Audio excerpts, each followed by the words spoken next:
Hi. My trees are gone. Okay, well, technically you can see trees in the background, but those aren't my trees. Those are neutral trees. They are unallocated tree. I'm talking about my giant collection of effectively bonsai trees that was powering the entire factory. Where have they gone? Well, the answer is actually not a very, dire, dramatic situation. I moved them. They have been relocated to the new, exciting location, now with sound, of the power generation facility. More of a processing plant for log. But, you know, its main output is power. Its other main output is... Okay, that's really it. Most of the other stuff is used to just power its internals in other exciting ways, but... Yeah, over here, I dug a giant square out, made a 3-layer deep enclosure, and have planted the plants.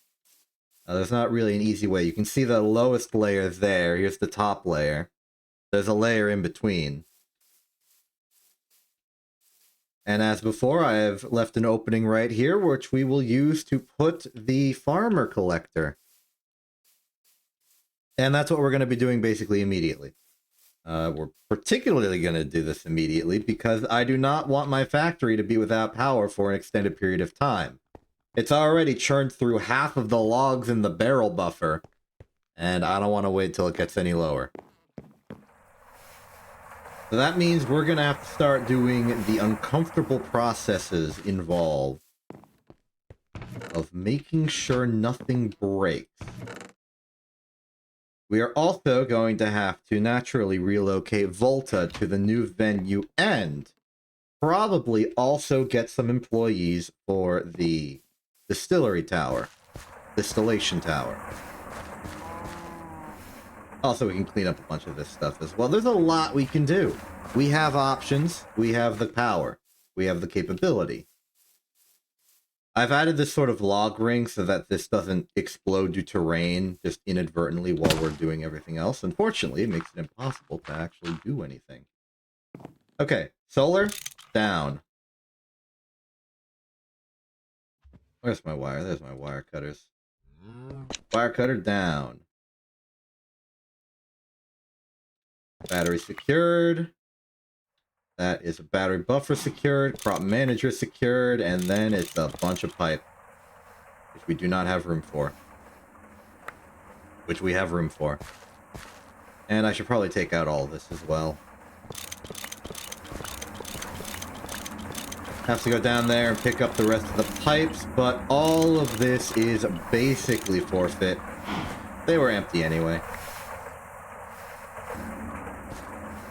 We hop down here, take a gander at these, walk around this way, pick up the rest of the pipes, and then right-click with this wand to clear it all up. Initiate clearing step. Oh, these are grass now. That won't work. It's a little bit of an inconvenience, but it makes sense for the internal logic. There's just one case where the intuition doesn't really work. Maybe there are reasons for decorative purposes why you would want to differentiate between grass and dirt, but I feel like there should be a little bit of a special case for, you know, the instance of dirt.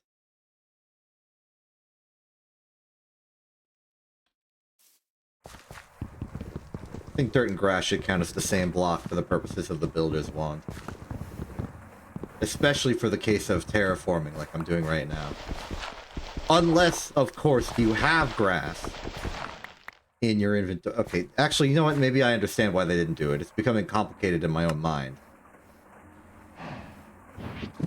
Put away some of the excess. I've already buried all the crops. We don't need extra. Ooh. Missed a spot. Okay, with this all removed, let's get rid of the excess pipes. Just put them in our logistics, though really I should melt that down to tin. Next step is going to be setting up the new solar collector. Even if the power generation isn't ready, we can still prep the gathering of the wood. I just need to remember the exact details. The exact height. Theoretically, I should have everything I need. So... here. This is where the crop manager goes. Then we have the battery buffer positioned down. Then we have the cable. And then that cable goes into the panel.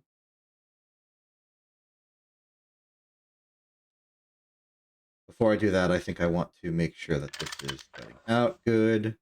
Panel. And then in the battery buffer, which I can no longer access.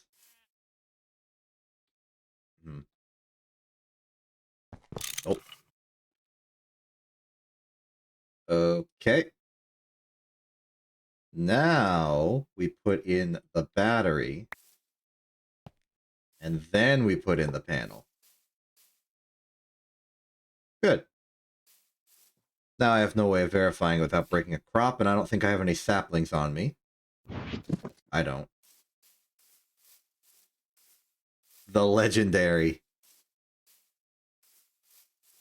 Okay, it's a common crop manager. We don't have rarities in Minecraft. It's just a Factorio thing. I'm calling it legendary.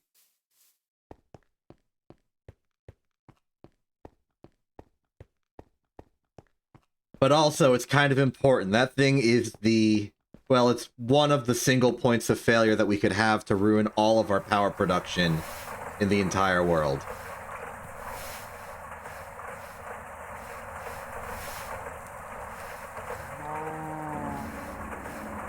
Okay, just because I'm willing to let this operate for a bit longer, I'm gonna let that go as I glide over. But also, hi, it's been a while since I've seen me. Factory's been going well. We have like a big building. It's exciting.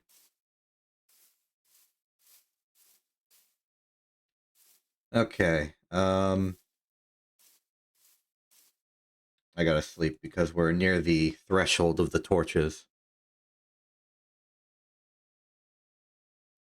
Alright, so the output will go down, so if I'm gonna be doing any barrelage stuff, it should be underground. Where's the center of this, just for reference? It's here. I made absolutely no attempt to line this, and it probably should be asymmetrical anyway.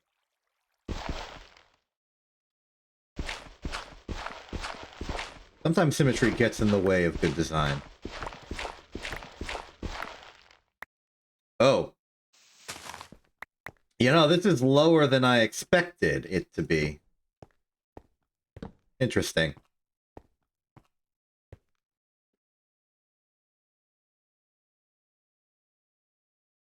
Well, okay, next thing I probably need is to make sure I have some of the brand new, never-before-seen PVC pipes.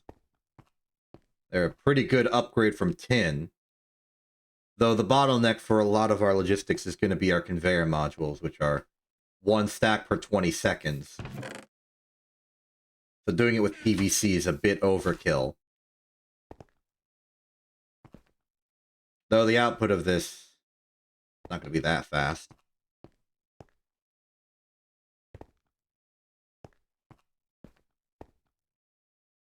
Okay, now I suspect the moment we integrate this, it will just start working. Because it's solar powered and it does that kind of thing on occasion.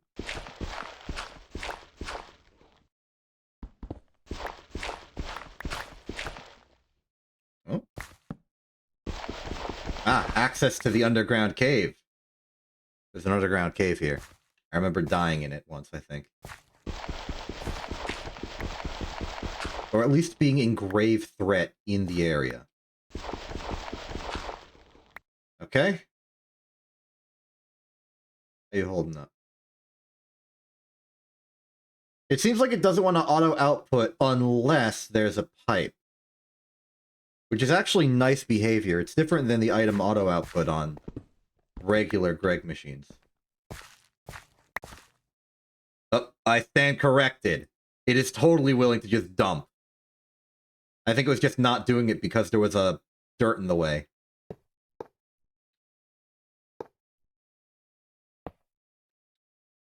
Okay, first test. Is this working? It is. Okay. Great. And we're already rich.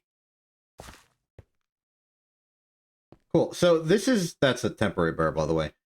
This whole system is going to be a little bit strange.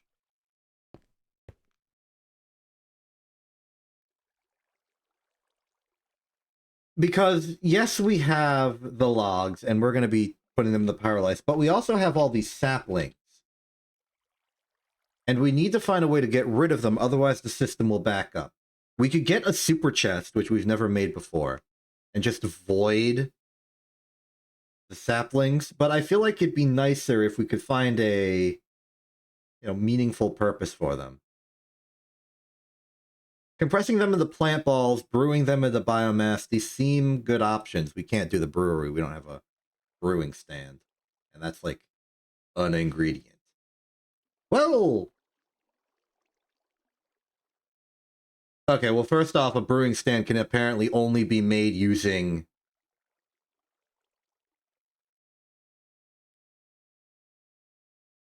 arcane technology, so that's funny. We might have to invest. I was about to say we can't make it because we don't have blaze rods, but we do now. We're farming them. So never mind, we could make a brewing stand. And then make biomass. And then what would we do with the biomass?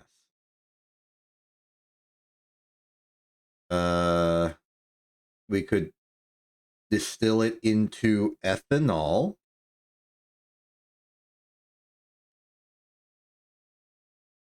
I'm curious if that's numerically worthwhile.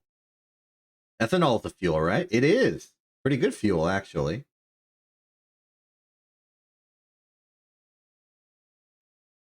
Don't know if there's enough power in the system for this to be self-sustaining. 24 EUs, that's divide by 10 and divide by 5, and that's just for this step. Meanwhile, this step alone is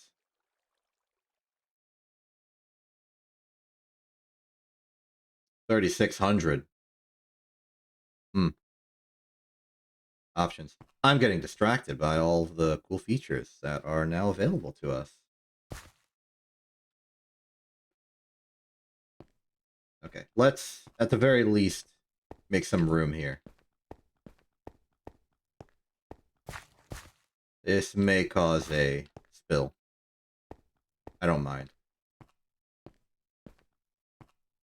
And we can keep doing, like, standard abatement type strategies for the saplings. Just filling up with barrels, replace the barrels over time, if need be. I would love to get it automated so I never have to worry about it again. But that would require double duty caring about both the saplings and the ashes. So long form, super high volume inventory management is going to be a thing. Let's widen the breach a bit.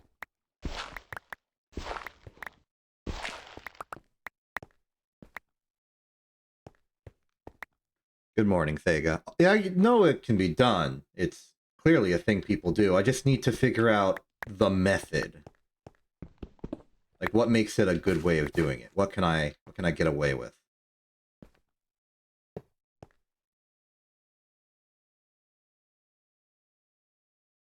Okay, here's the plan.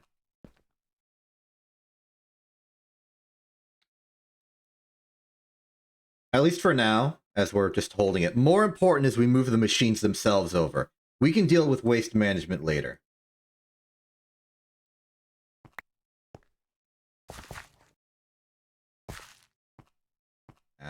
We've already sorted. At least for this, which is just 2 items, is why we're using spruce, no apples. It's a bit simpler. Do that. Do that. There we go. Now we'll just extract from here. And just move them to wherever they have to go. In principle, the logs can go even further, just going straight into the pyrolyse. Full auto will be achieved once we figure out a way to dispose of the saplings in a way that I would like to be productive. Maybe converting them into a fuel source and powering something. And then also sorting the ashes. Because there is a byproduct of ash, which we are centrifuging into a whole lot of ashen materials. But the problem there is that we are getting a whole lot of them. Where's my pile? Here's my pile. Here's a pile. Here's the barrels. Quicklime is going crazy. Then we electrolyze them to get oxygen, and these quicklime is it's kind of becoming a thing. Botania. Apothecary. Block of silver, white, mystical, stone.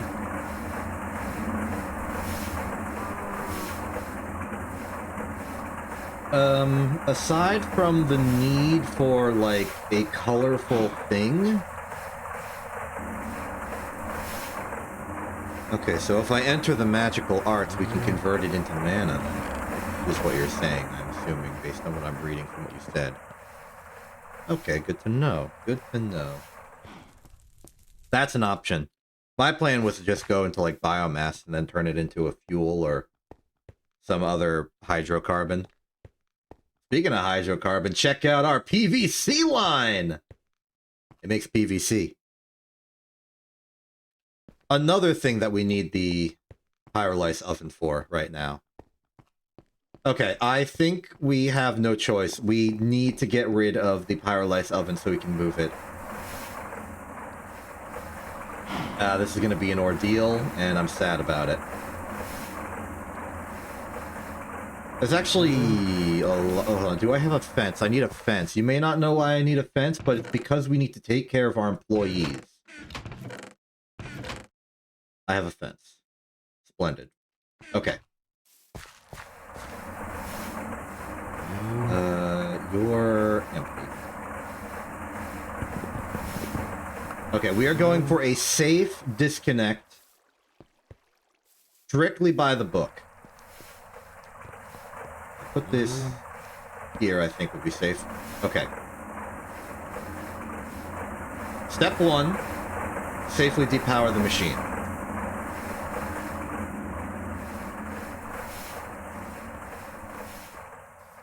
I mean, yeah, I guess.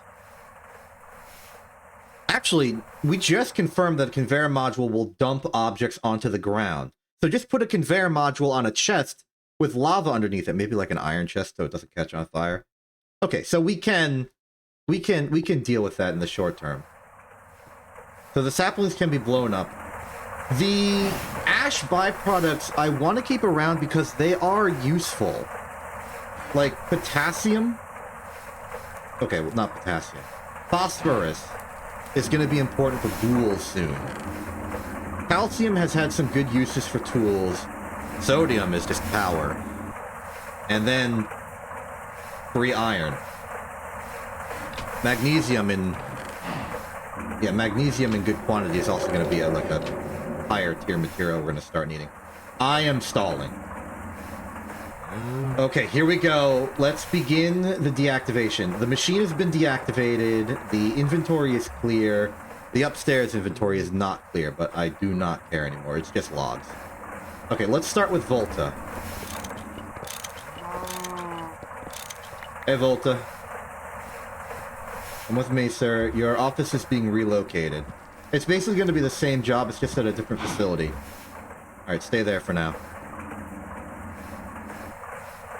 One of these is the input. Okay, here we go. Now we're empty. Also important Walter, what did you do? How'd you do that?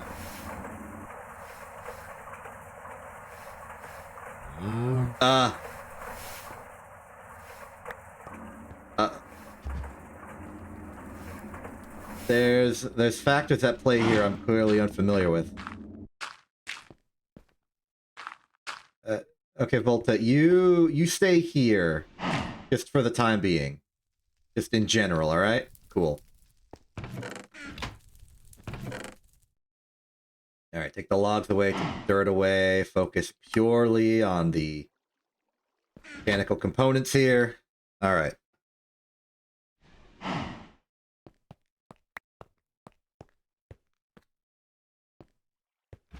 The good old days when server backup took like a number of milliseconds to do.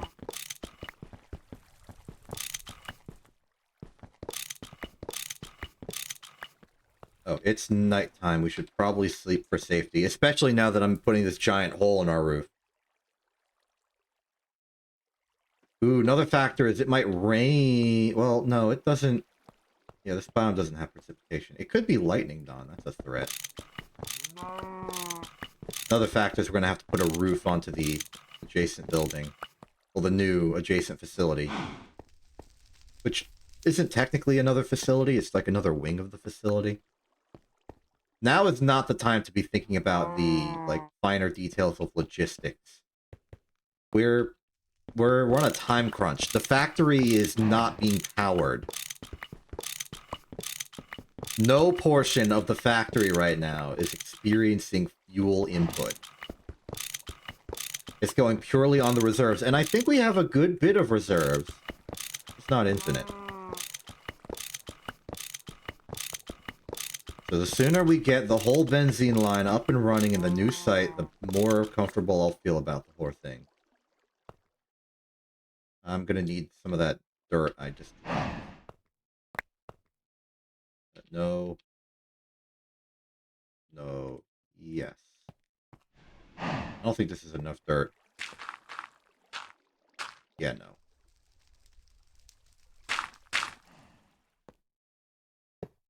Oops. Well... Oh, the sign for Volta's office. Cobblestone temporarily it is. It need not be fancy. Yet. Okay, back to deconstruction.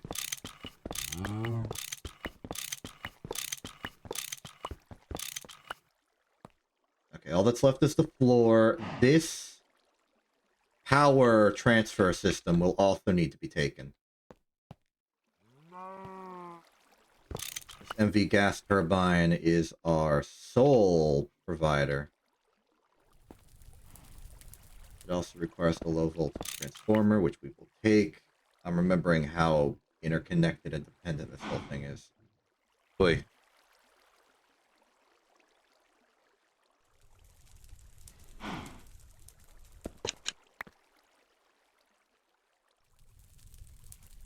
Okay, that's enough for the pyrolysis oven itself. Let's just take the rest of it. Put away some of the currently unused components of this, like the PVC, or fluid storage, or ore finder. Keep the lead around, okay.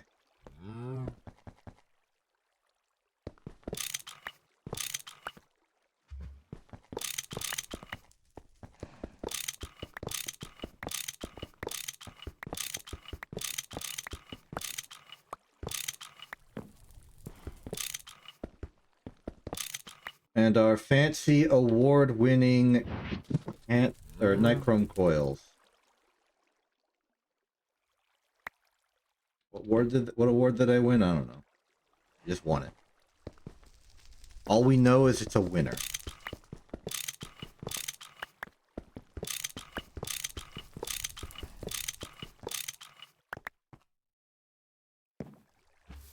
Okay, are we clear? Was that everything? No. Glad I checked. Okay, this is at the very least the fundamentals for the pyrolysis oven itself, save for fueling it.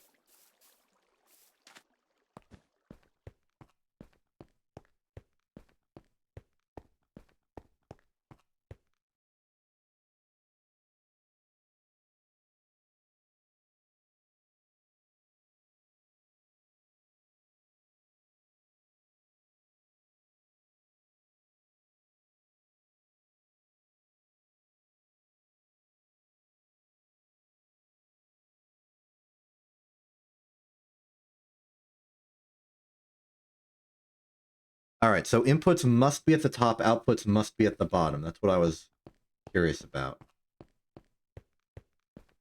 That's a little annoying. Because it'll have to go like up and then the outputs can be flush.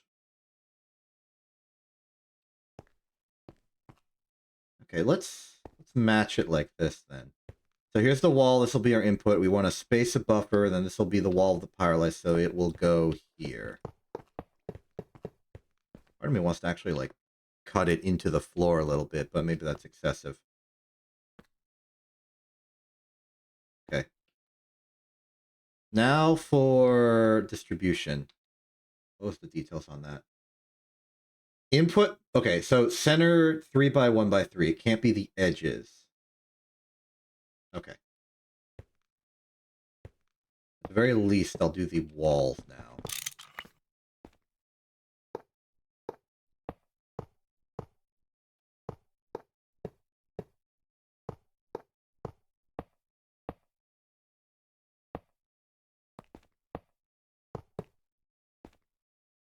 Wait a minute.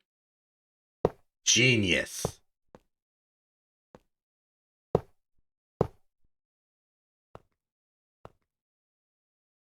All right. So muffler is going in the middle because I want it to. High voltage muffler too for maximum pollution restoration. The input bus can go here, physically in line with that. And then the input hatch is not used. We are outputting charcoal byproduct, and I just remember that that's circuit setting 3. The rest of these are normal. Nominally, our choice for the front of the machine does not matter. So I will arbitrarily place it here.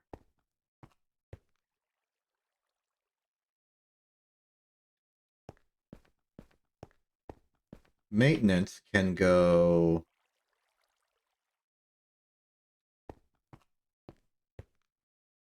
I guess back center? This is where it starts getting a lot more freeform.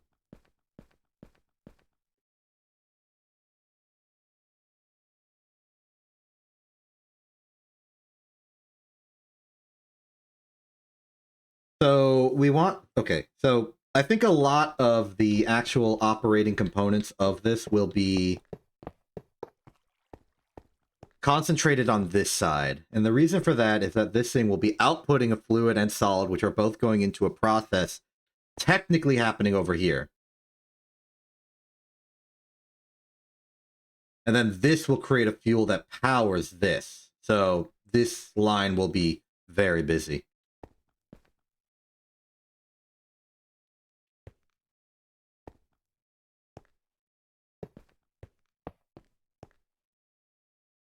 So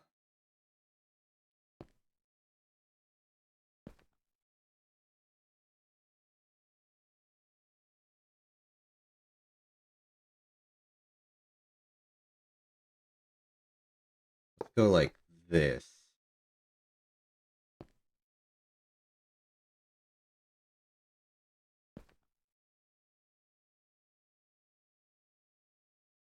Item output here.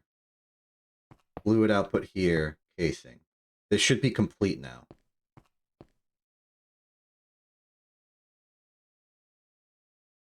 All right, let's repair this thing. I don't have tape. I could easily make tape, but... Actually, do I have tape? I don't. I want to try this.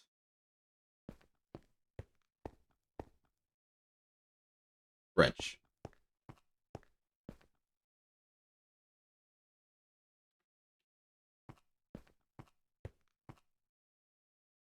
All is well.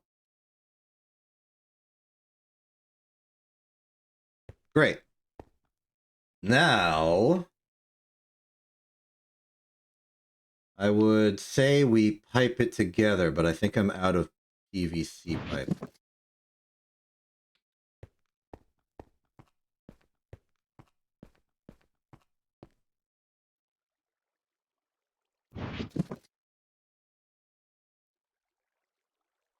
Ooh, idea. Idea for style. A ladder for access.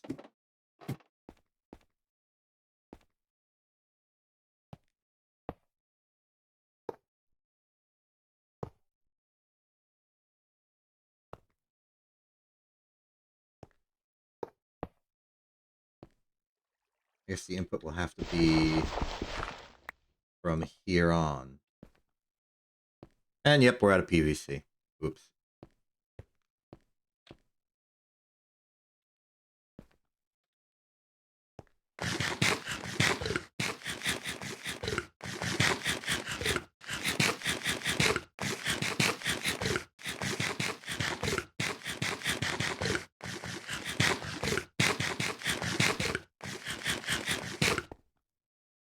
I can get more. I think I have more, actually.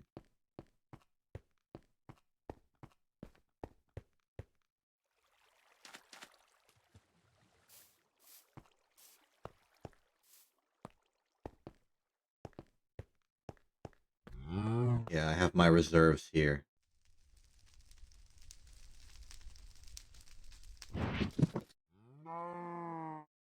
Could be a big draw on the reserves, though.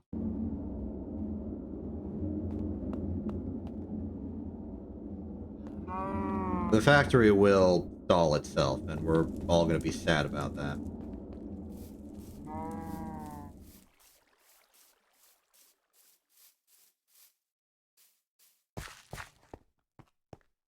Oh, you know, Volta, we can get you to your new site now, technically.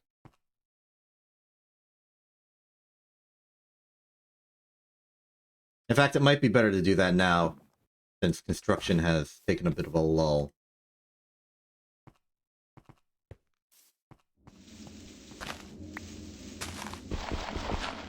Alright, let's go, Volta.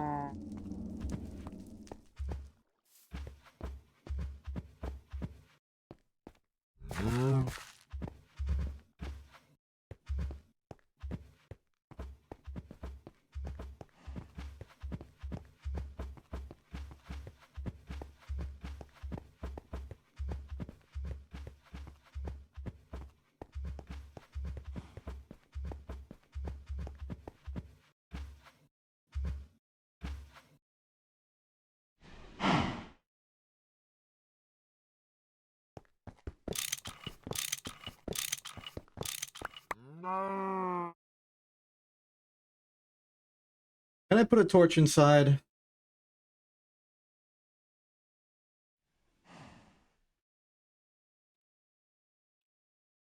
I would like to try. Alright, Volta, there you go. You good? Ah, it doesn't like it. Sorry, Volta.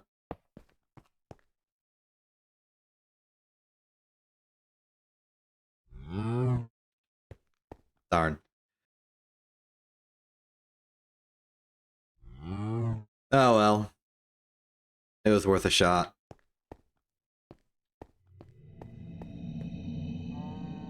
Yeah, that noise. That noise is the exact reason why I wanted to do that. But okay. Let me just remember my sign format. It's like Office of : New Line. Yes.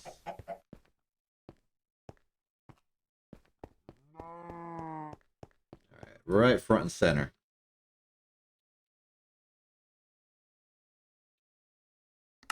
Good job, Volta. Alright. Next. Wire up some of the finer details.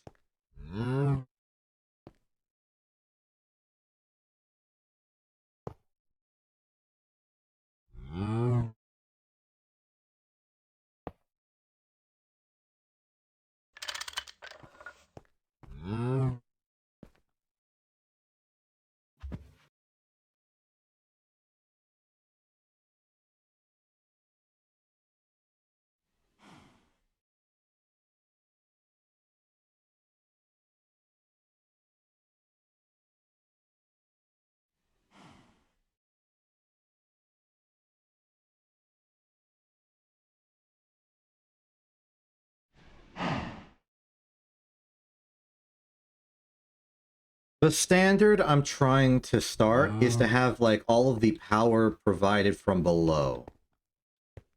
And this doesn't match with that. So, even if it makes the eventual logistics wiring connection a little tougher, I would like to try it like this. Oh, no.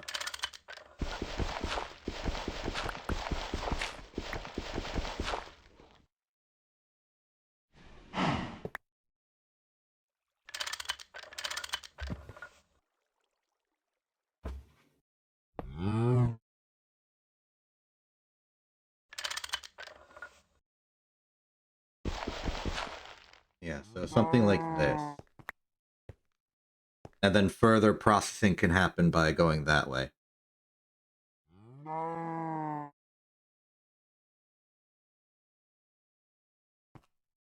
Okay.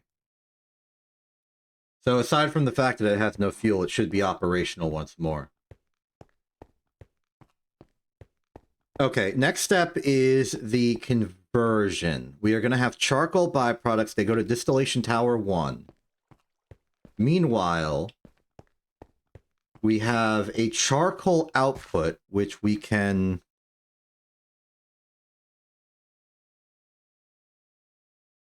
Well, as we start up everything again, I think I would just like if we could ignore that temporarily. Because there's this kind of, like, interim step right here that has to deal with a lot of that. Actually, let me consult my math here for a second.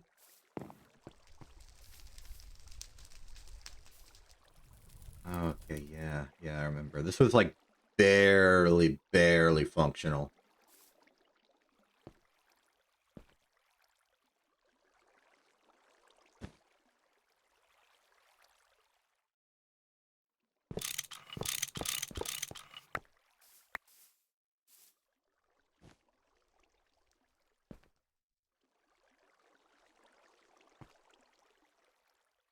Yeah, it was right on the edge of sanity. I think I may want to move the centrifuge to a different power line. Then again, maybe I don't.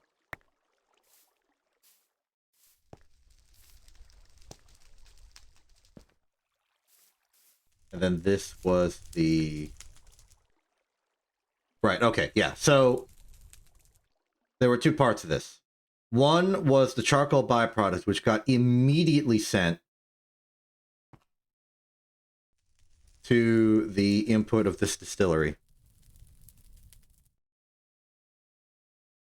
From there, it was converted into, well, predominantly,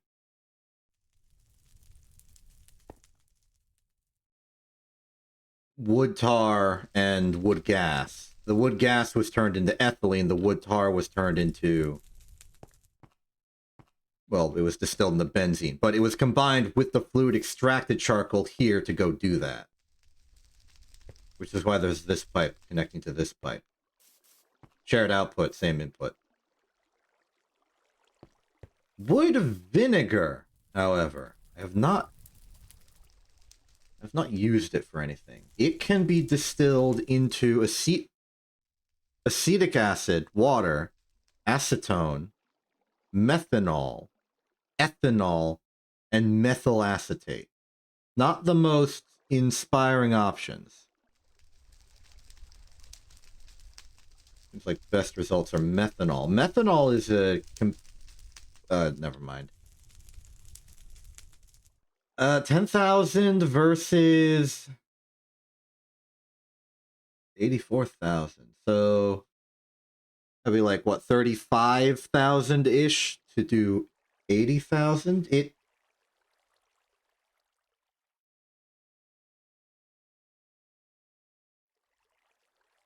Assuming that ratio holds over here, which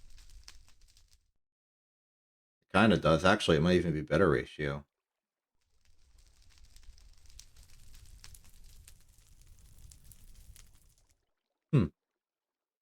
Okay.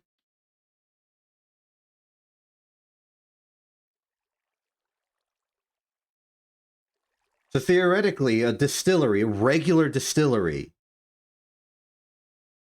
distilling the wood vinegar and the methanol can power itself.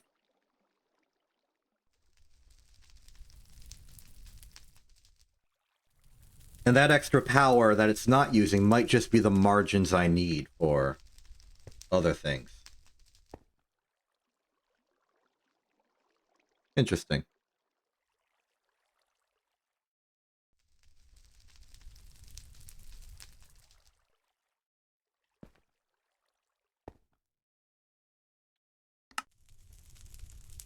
Evaluating.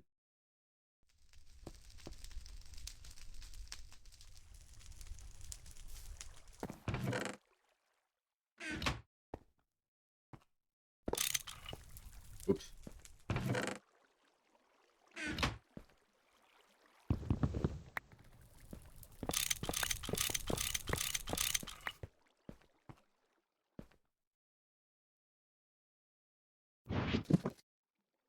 Inventory management's not going well.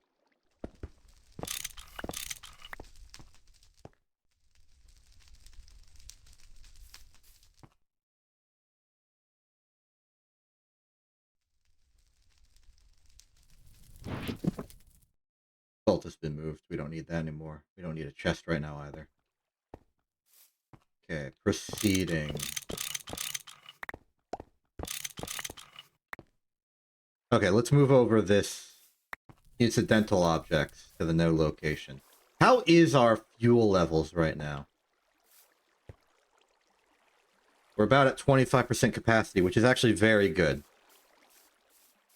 And I'm pretty sure that there's no process in the factory that's infinitely running. The electrolyzers over here maybe, but I'm pretty sure I haven't set the appropriate tanks to void, so they should stop. And as a bonus precaution, I've cut the line. They can't get water, so even if they were trying to do something, they'd run out of input quickly. We got countermeasures in place. Okay. Change my mind. I do want to. Oh wait. Remember the ethylene. We want more PVC.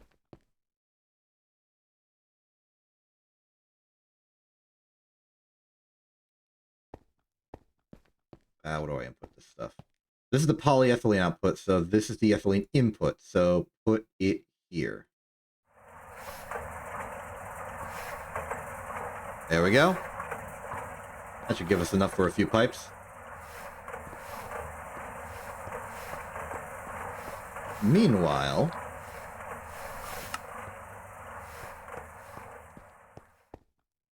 let's just start to line up our thing right now.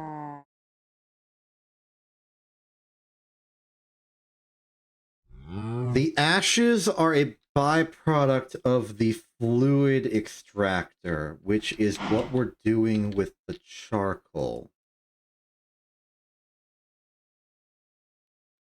And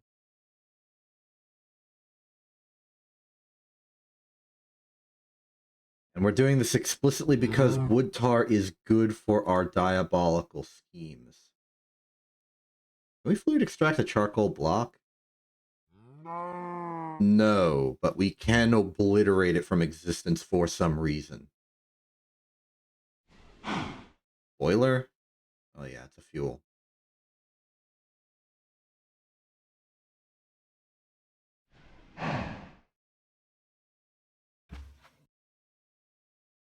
Yeah, okay. Moving on.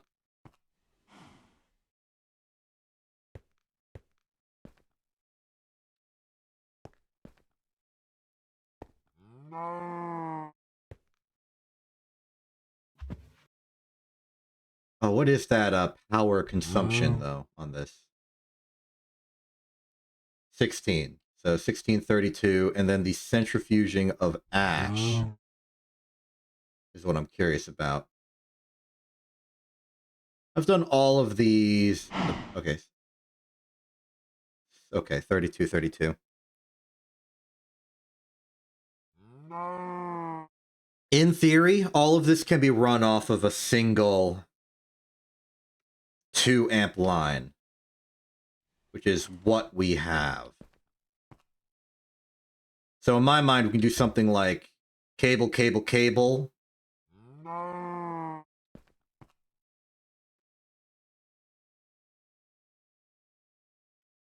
Just line them up here. Centrifuge should go on the...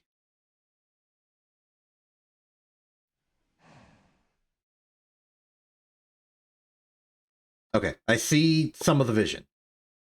We do it like this.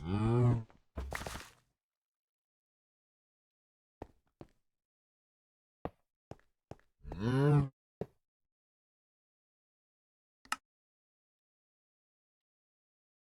need my crowbar for this as well.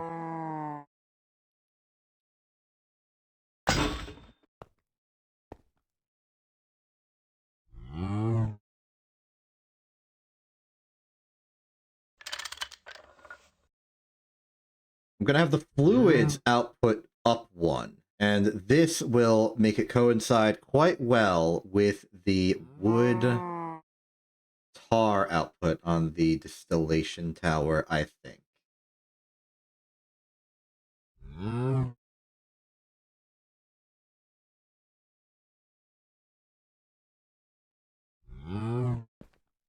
We use large tin for this, but why would we? We've got our brand new PVC technology, which I will ransack here for convenience. Uh-oh. I've oriented this poorly. About this way. My objective here is to have this be an output, this be an output. Oh, that might be interfering. I think we want these to be facing towards each other because there's no interaction between these two machines. So this face shouldn't need to be available. What's important is this. They go out that way.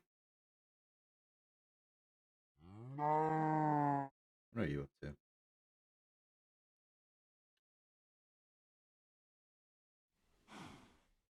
And then your outputs for this are up. So cover there, cover there. We're going to put pipe here to go there to there. Then your outputs are up and you will be fluid auto outputs. And then the temperature of benzene is fine.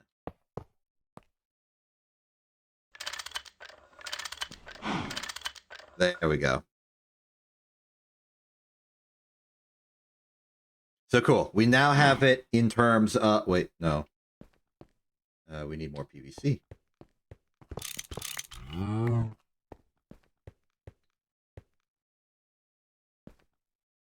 I also never set these cables up.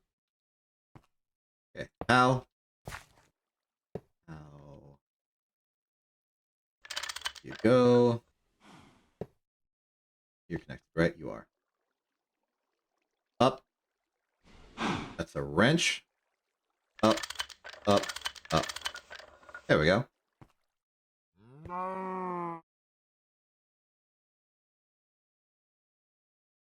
Very much hoping that's efficient. Should be. An amp there, an amp...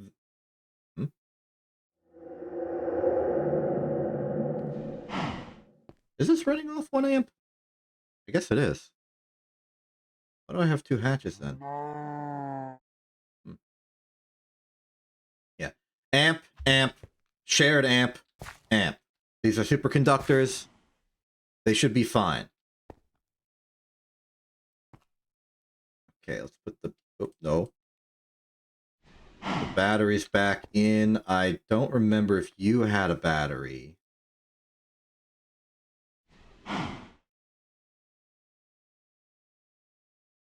You probably did, otherwise why am I holding one?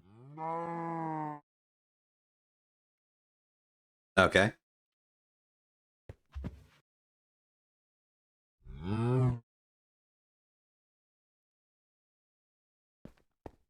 PVC.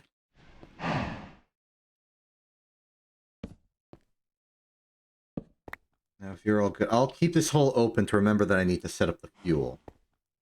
But physically, you're unconnected now.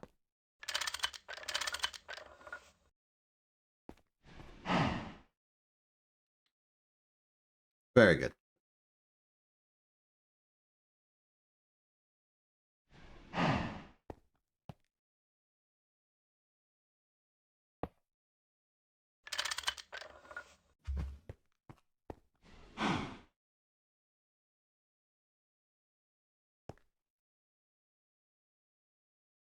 So from here, the ash will be centrifuged out. It will go to the ash processing zone, which is so far not attached in any meaningful way to this. So that's fine. Excuse me for a second. A technicality has appeared. A technicality has disappeared.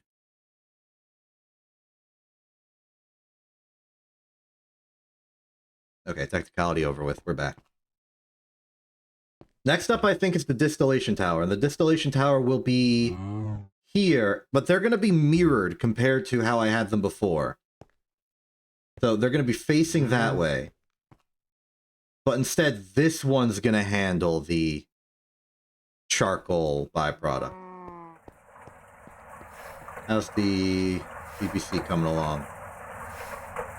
Pretty good, pretty good. I will claim all of this. And make some pipe out of it.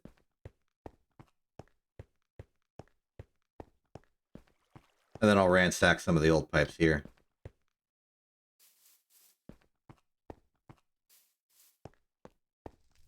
Okay, is this still set up for PVC in? No. But wait.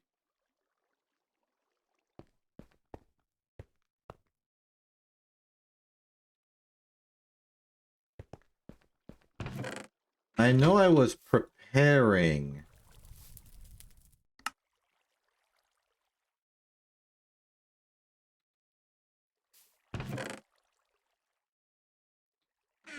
I was preparing a setup near where the PVC is. I've moved some things over, as you can tell. I'll explain them later.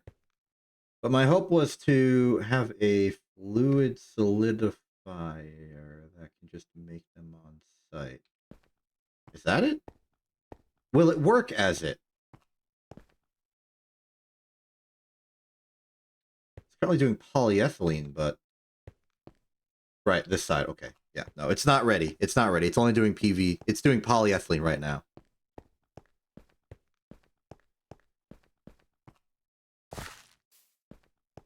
Polyvinyl, not chloride in the slightest. So instead, do it here. While that's running, we need to get rid of the distillation tower's whole thing.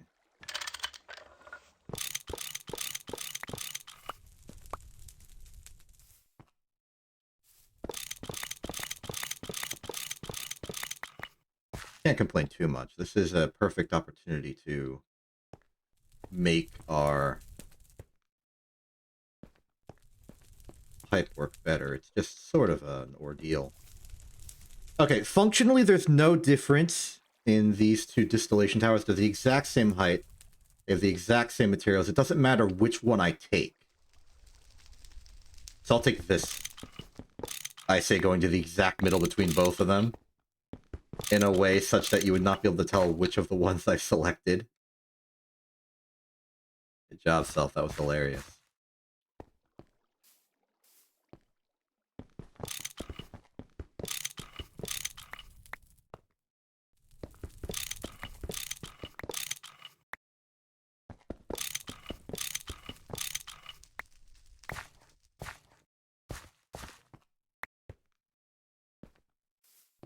I'll take the left one.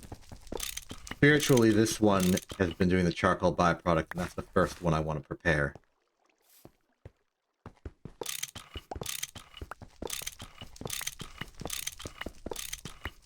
Oh, I forgot. This thing also has... Right. This thing also outputs charcoal small dust, which we could do something with. At the bare minimum, it's a source of carbon.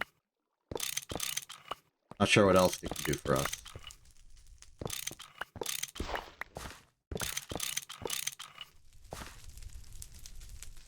Oop. Inventory has been filled with small piles of charcoal dust. How embarrassing. Put that back. Thank you. No more complications on the inventory. This should be just about enough. Yes. And I'll ransack more pipes. Okay. Anything missing? Charcoal dust doesn't count.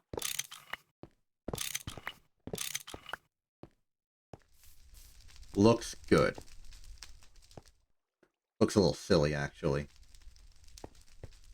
You need more lights anywhere? Check whether I have the lights thing on. I do have the lights thing on, and I don't see any holes to be filled. That's good.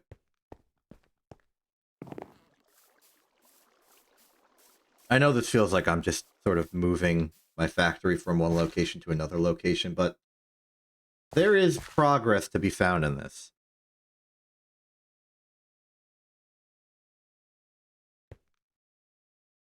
One, it's cooler that our factory is in a fully enclosed building, and two, all this open allocated space will allow us to really automate and connect things in ways we were never really able to do before.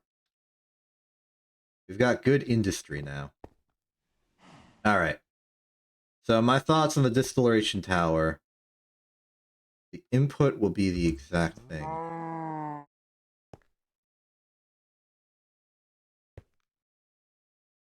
A bit too frugal to do that particular kind of thing, but I see where you're coming from.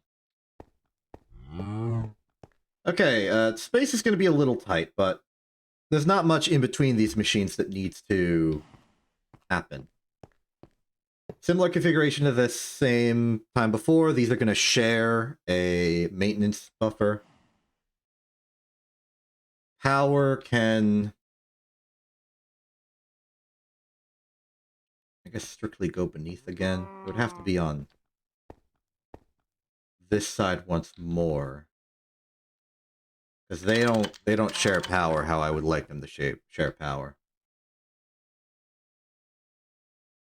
Then the output bus.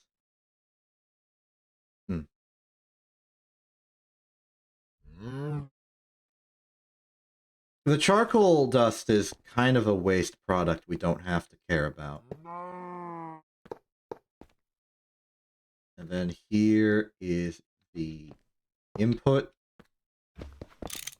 The item input does not matter. It is simply a place where we can put the circuit setting.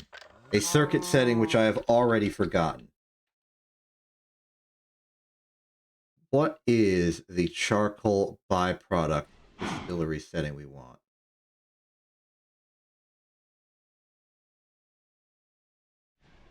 Okay, this functionally doesn't matter because we're not using any of these. For a lack of any particular care, I'm going to set it to 1. Alright. And then the tower bit.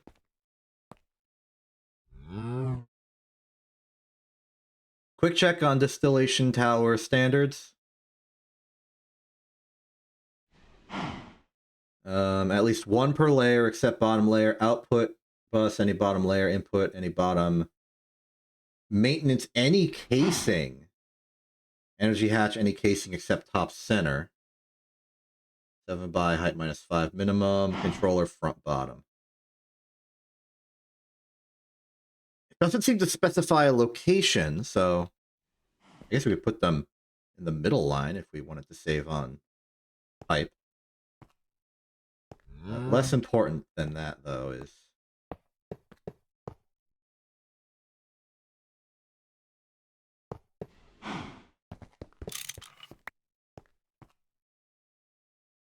We know at least this side will get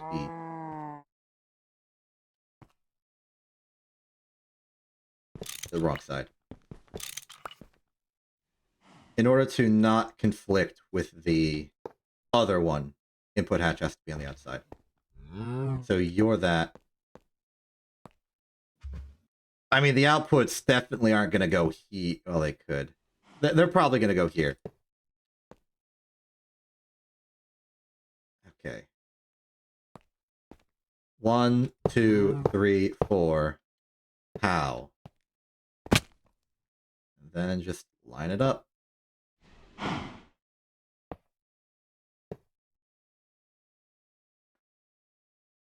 Great.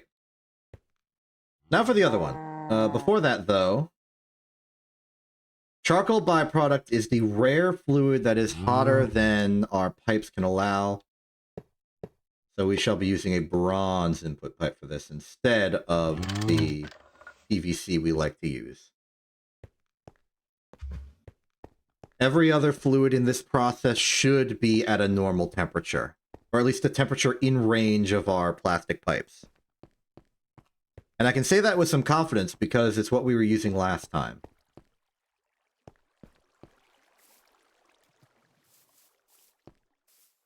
That's my PVC production going. 31! That should be plenty for the internals.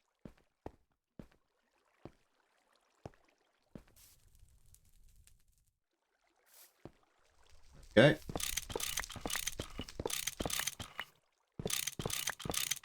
No real ceremony to be had here.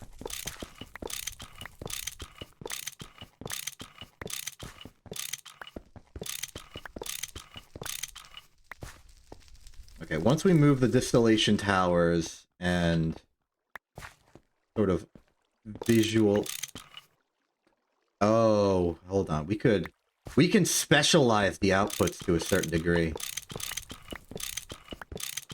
As long as it's 1-inch layer, but we can put them in esoteric locales, trademark. This must be the creosote line.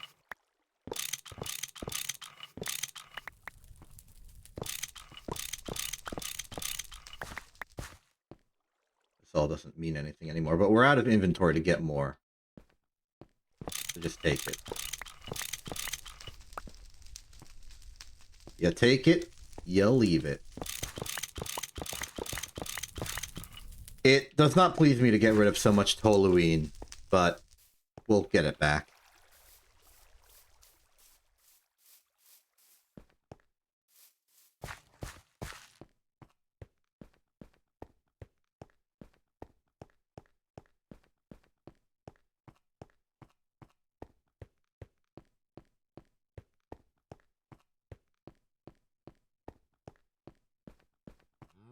Okay. Same as it was before. Input needs to be the bottom. May as well go here, I suspect, is the best place. No, yeah, it does. Because it needs to be both that and this. So, this is the most reasonable we could possibly do. You're nil.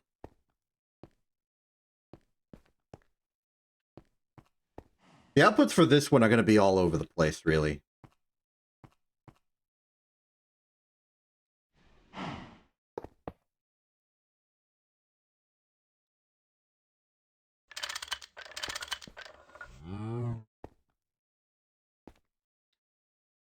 Can't really get a good sense of where exactly they'll be. So for now, I'll just place them in this corner, like you might expect, in a normal configuration, and just go from there. Ah.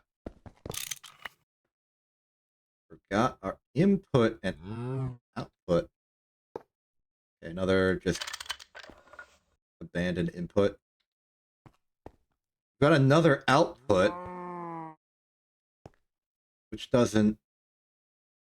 isn't used. So I can go here for Well, if it's not used, let's make this the output. No, because these are both aren't used. How about we do that to really hammer it home? And then we can do that on the other side as well. There we go.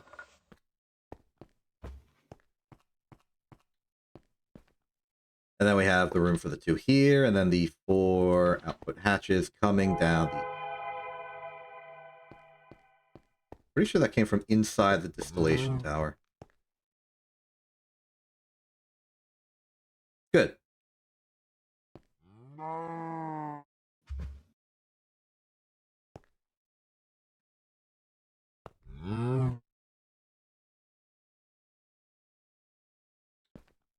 Okay. Now we repair the maintenance.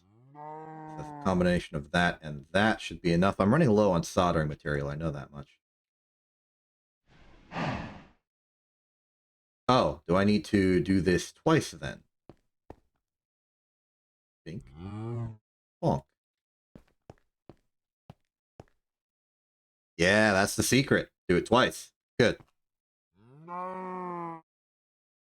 Okay. Next steps would be the nest of pipe. But at the very least, we can start theorizing on this. Charcoal byproduct and distillation tower, circuit setting 1, because who cares? Wood tar is the first output.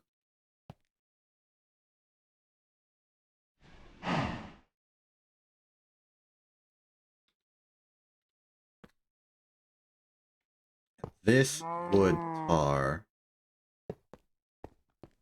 will combine here with this wood tar.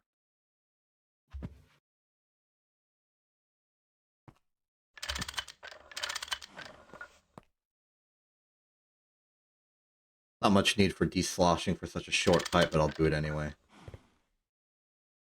Just want to help let the line assert itself. I don't want fluid going like, wee. Same here.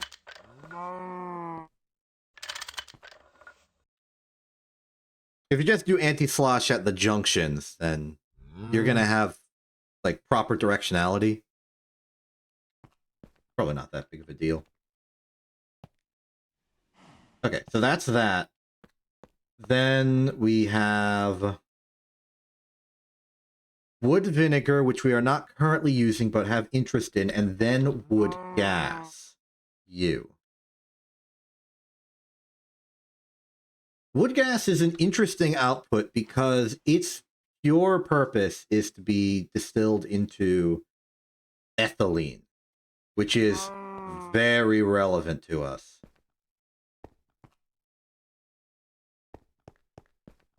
But it's also the last thing of this distillation tower we care about. I could cut off the upper echelon here, but I keep it around.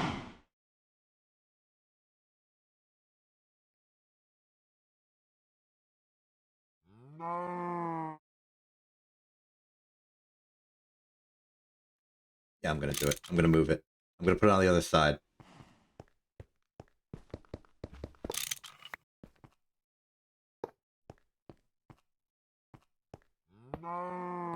Okay, and then the rest of this doesn't matter.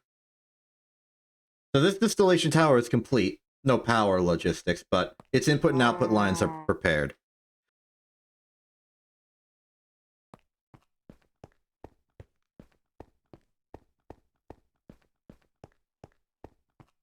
It's that next one that's going to be the doozy. This is where we got to pipe good. We got to factor in all the factors. It's a whole thing.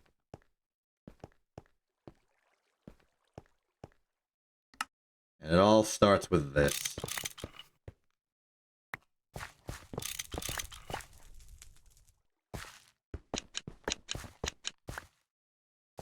And it all ends with that.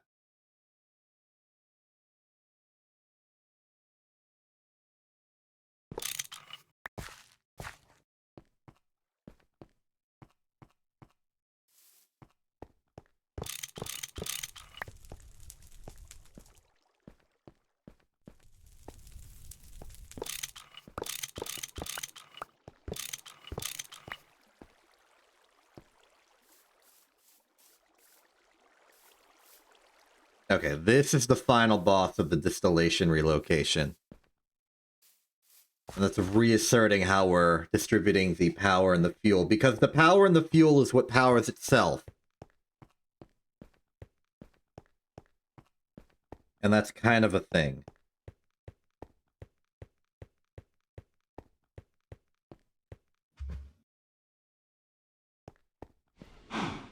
Before we do that, is it alright if I invoke a distraction? I would like to get our employees. Because the distillation towers have been without employees this whole time. And we need them.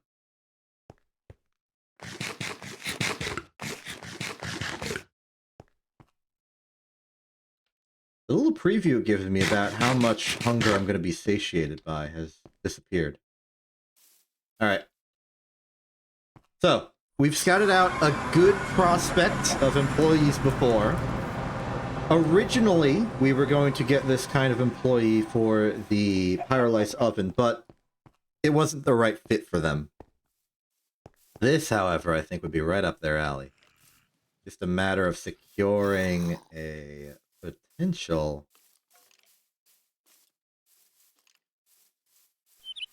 Good day to you! Can I interest you in a business opportunity?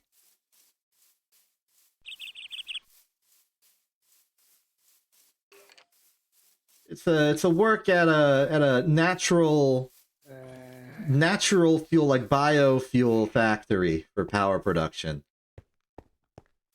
Or at least that's the division you'll be working in. Now, I know that seems like maybe if you're familiar with the field, that would be pyrolysis oven work, which might not be a good fit for you, but I assure you that there is a fit for you, and we've already accounted for that. You are working a different sector. There's a lot you can do in the industry, more than you might originally think. We have new technology, new paradigms that we are working with. We think that you would do quite well for. Watch your head as we go under here. This one's oh, okay, yeah. We may need to work on our accommodations here. And not to worry for now, we can get a detour around the side here. Sure, we can find an opening for you. Huh.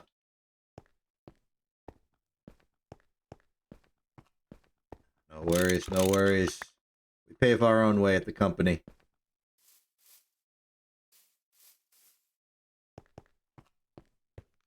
Okay, and here is our latest technology in energy production. The distillation tower.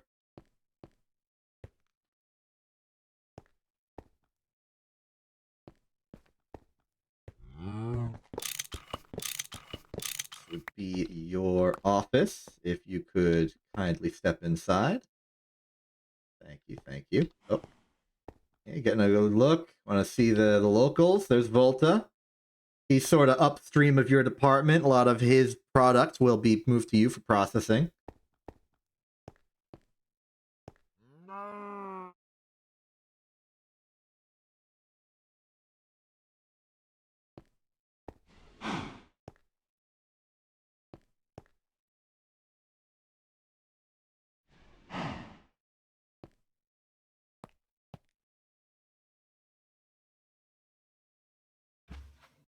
I wonder, what kind of employee incentives are you interested in? I don't actually know. Very likely ones I don't have on hand, to be fair, but...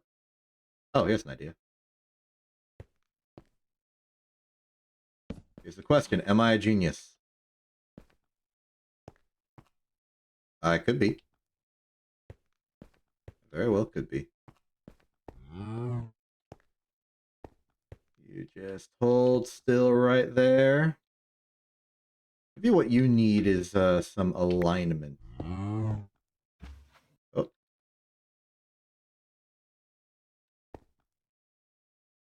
There you go. There you are. Excellent.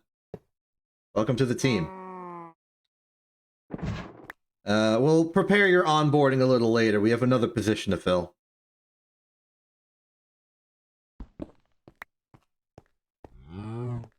All right, at this point, I would like to field ideas for names to be given to our two new employees.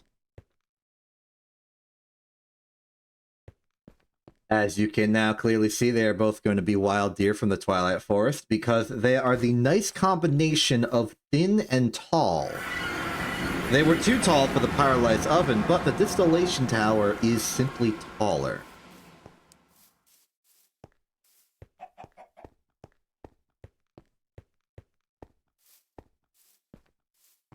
Oh, a news bulletin.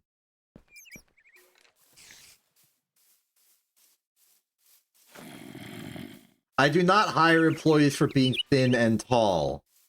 I just thought they were a good choice for that department. We want to make sure that our employees fit in well. Hello. It's all about having the right person for the right job. They're qualified.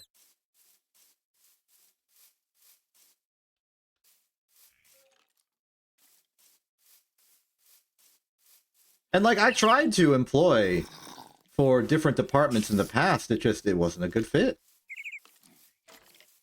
I was the one who made that decision. The employee was like, no, I don't want to work in this department. They didn't complete the onboarding.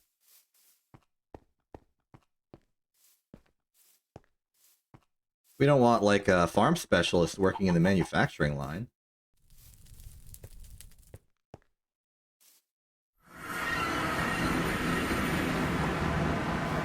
Right?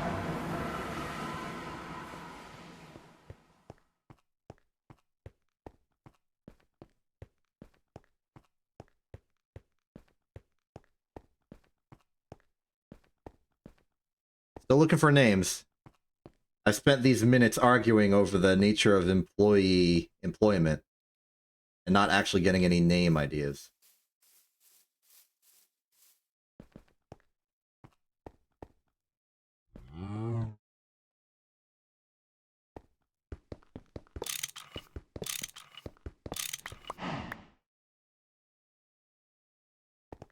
Okay, here you are. Check it out.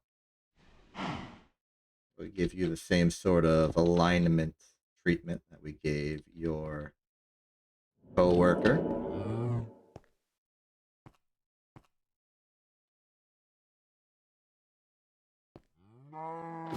R.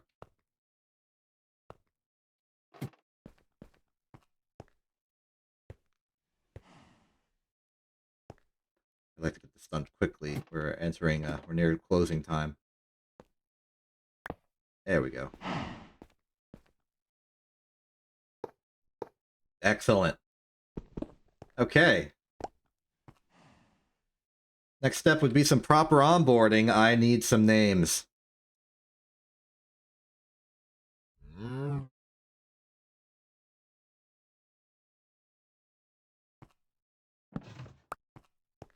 And I feel like since we have these two distillation towers, I feel like we could make it like a bundled pair. Like rare opportunity where we have two of the same multi-block and they're actually like fused into one single multi-block.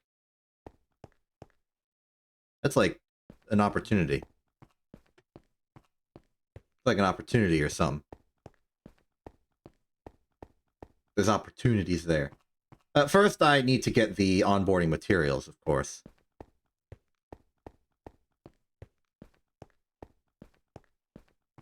I'm stalling for as much time as possible. I need name ideas. Give me them.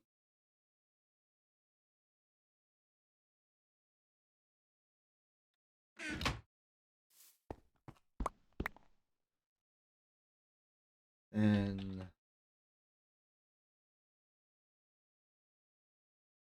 what was this? Lead and leather. Right, that's why we don't have any more. Bobrick or Bobberick.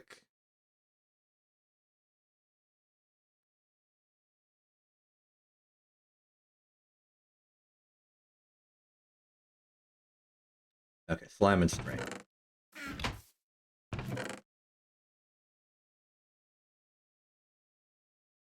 We got to keep a lead around for the, future scouting of employees. That's just sort of a convenience.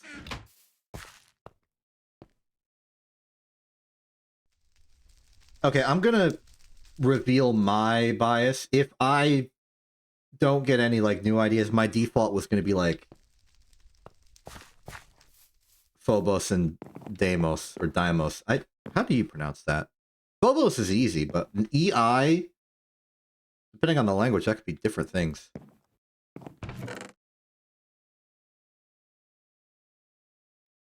Leather. Leather.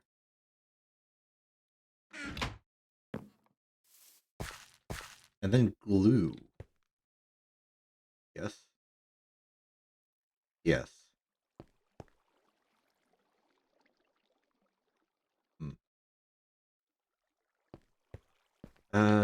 Put the... Okay, Deimos, that makes sense. There's also room for more distillation towers. Distillation towers are very useful in series. Because we take the byproduct, we make more byproduct. It just sort of goes around and around.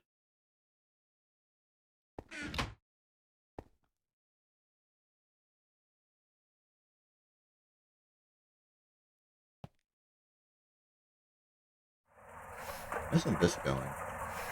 Oh, because we don't have any cells for this. Okay. I can fix that. Get, like, 8 of them. Put them in here, and now the polyethylene should be good to go. And it is. Great. Guess that means this pipe will now be active.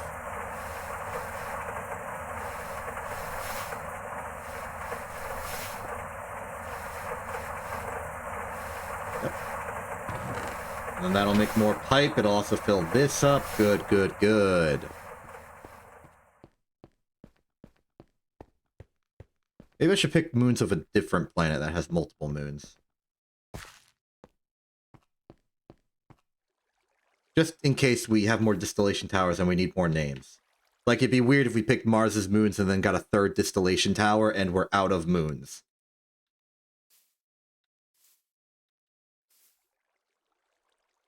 But also, it needs to be names that don't feel weird that there's only 2.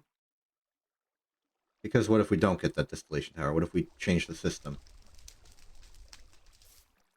What am I doing? Yes, you.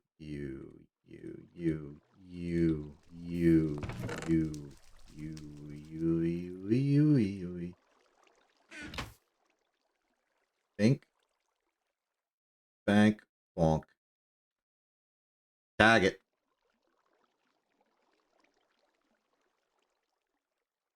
We could also just fight societal norms and not do a double name convention scheme.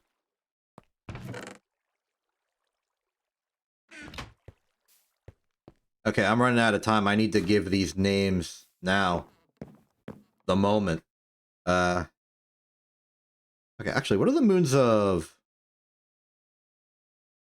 funny you mentioned Nyx. I was about to go to the moons of Pluto.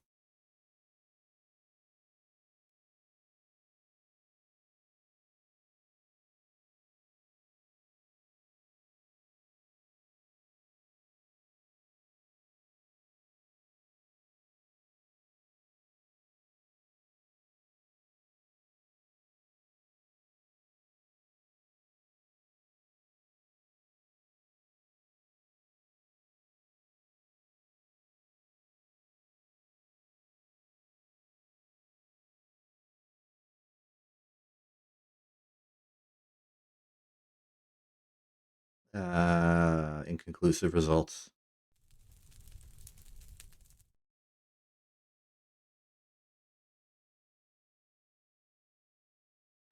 What if we go for something more, like, distillation themed somehow?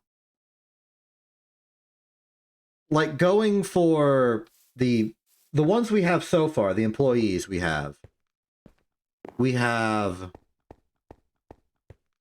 Invincible Rummy, named because they're a chicken inside of a implosion compressor, and it was really cool that they survived. We have Swanson, which I believe is a brand of like frozen chicken. Oh, I completely forgot. We need one for the EBF. We need another employee. And then we have Volta for the pyrolysis oven, both because it's our main machine for making power through benzene, and also because it kind of matches with Invincible Rummy, both being references to Armored Core 6. So what's distillation themed? Like a spreading...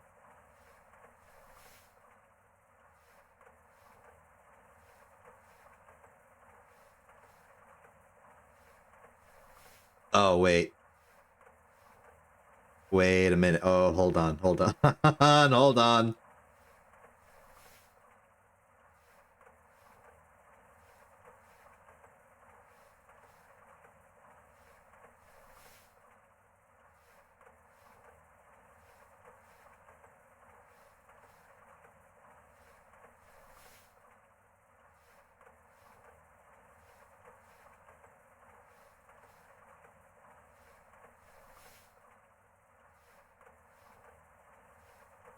I think I have an idea.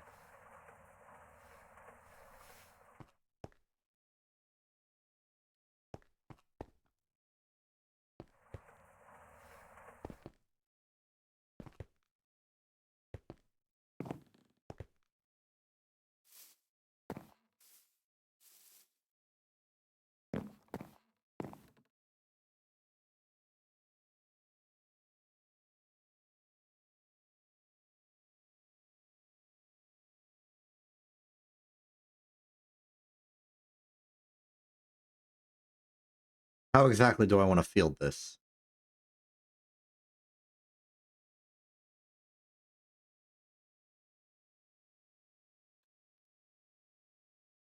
Do I go for, like, full name? Do I go for...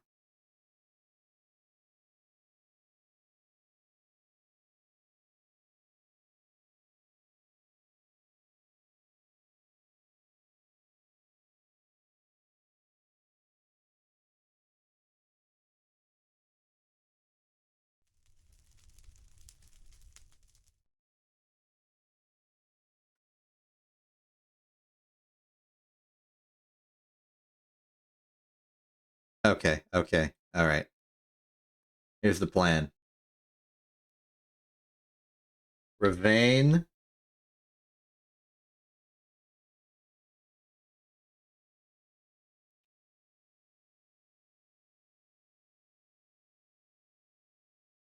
And Nagula.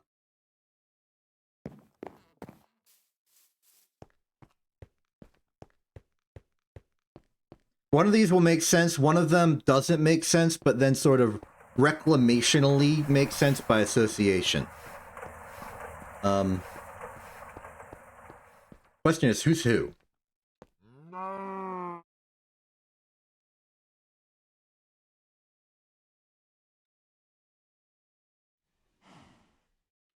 Okay, you know, yeah, alright.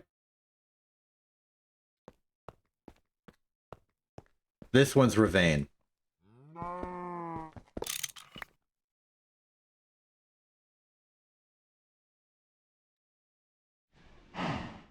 Cool.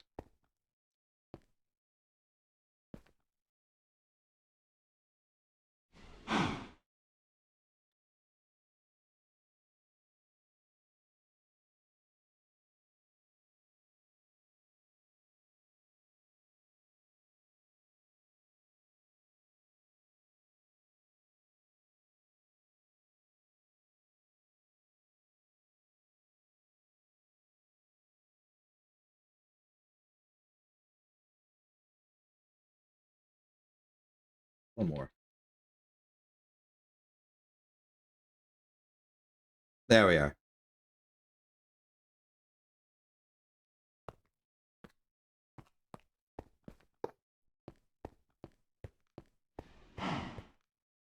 Over here. You are Nagula.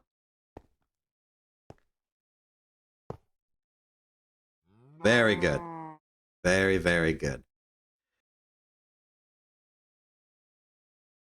I know some of you might be thinking that Nagula is not a proper, appropriate name and that there was a much easier one available. I do not care. I think part of that indirection works in favor of this. I will not be elaborating further.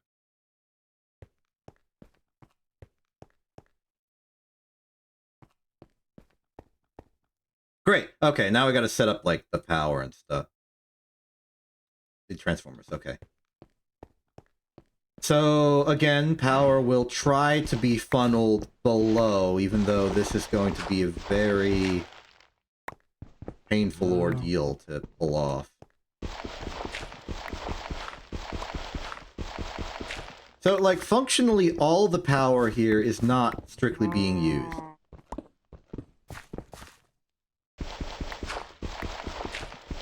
In principle, the recipes we're doing only need 2 amps of high voltage. Sorry, no. 2 amps of medium voltage being done via 1 high voltage generator.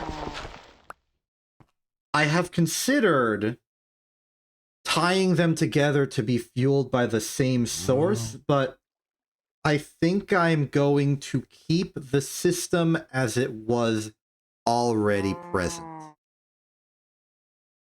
The reason for this is a defense against, you know, minor technical degradation over time. Like, I want the system to still be self-sustaining even if there's, like, a mechanical fault that I haven't fixed yet. As a maybe bonus side thing, we could funnel some of the extra power to other systems. I'm really indecisive because part of me doesn't want to do that. Part of me wants to say, hey, get the systems just MV, MV, MV, MV. One gas turbine will replace the one in the clean room, and then we'll have like an entire HV generator to use however we wish. But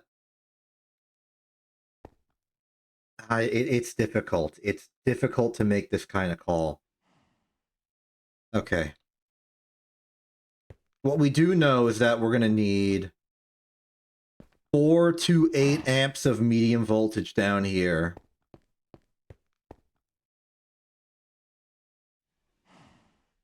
And a whole lot of other stuff.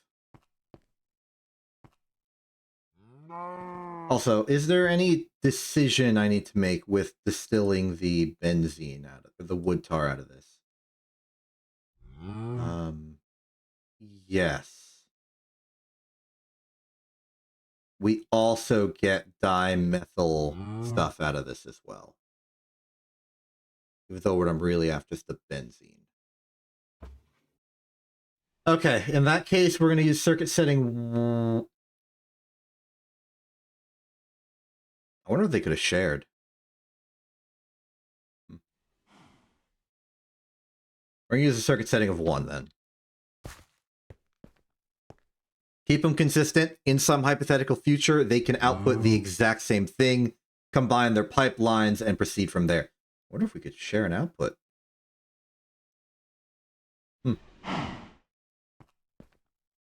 Okay, not the point. Here's the point.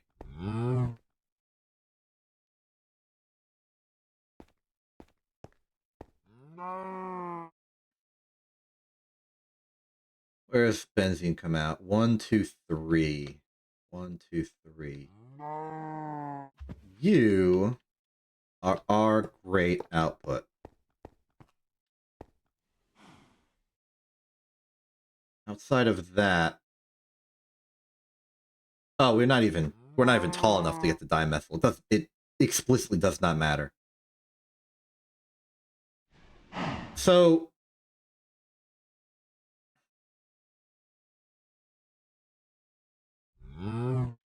The reason I want to modify this is because toluene is very important for us going forward. But right now, we're mostly just using it to power the distillation tower itself.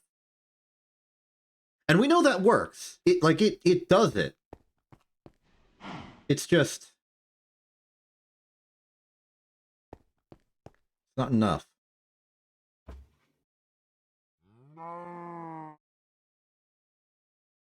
We're also using phenol for that purpose, and the creosote we were rerouting to fuel the boiler. Strictly speaking, creosote's a good output.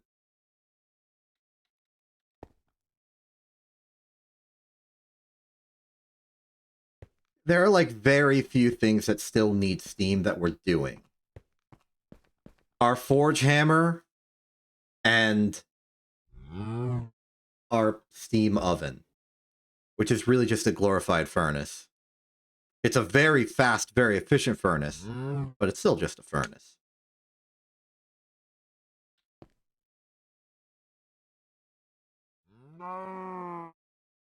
This distillery was making the...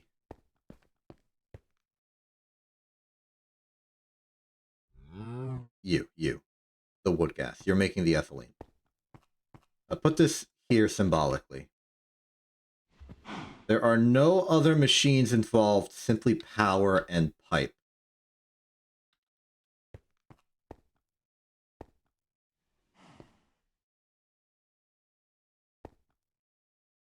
Do we let the creosote go free? There is barely enough creosote production to power our boiler outside, which is currently right over there behind the cactus farm. We could decommission it. We don't need it running anymore all that much. We could make it smaller. We could take the creosote. What can we do with creosote? Another distillation tower. Well, that's not even... okay, it's a little more efficient, but it makes lubricant. So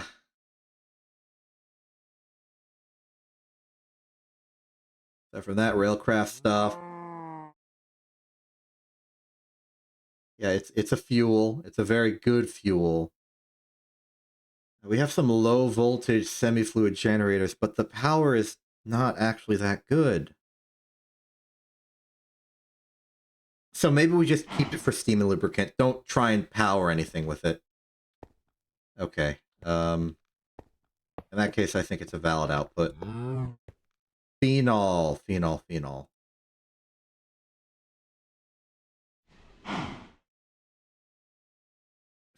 alone was good enough to, like, cyclically power the distillery. Like 288. Its neighbor benzene is 316 and toluene is 328. Like, these are good fuels. These are good fuels.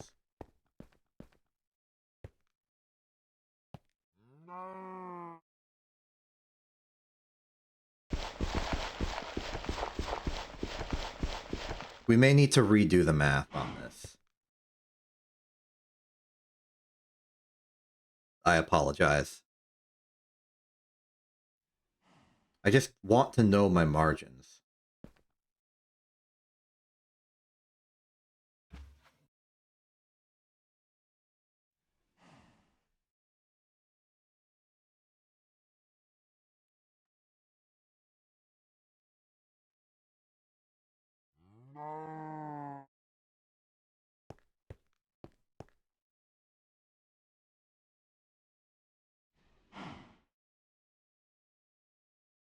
Go back to wood gas first, or go back to wood.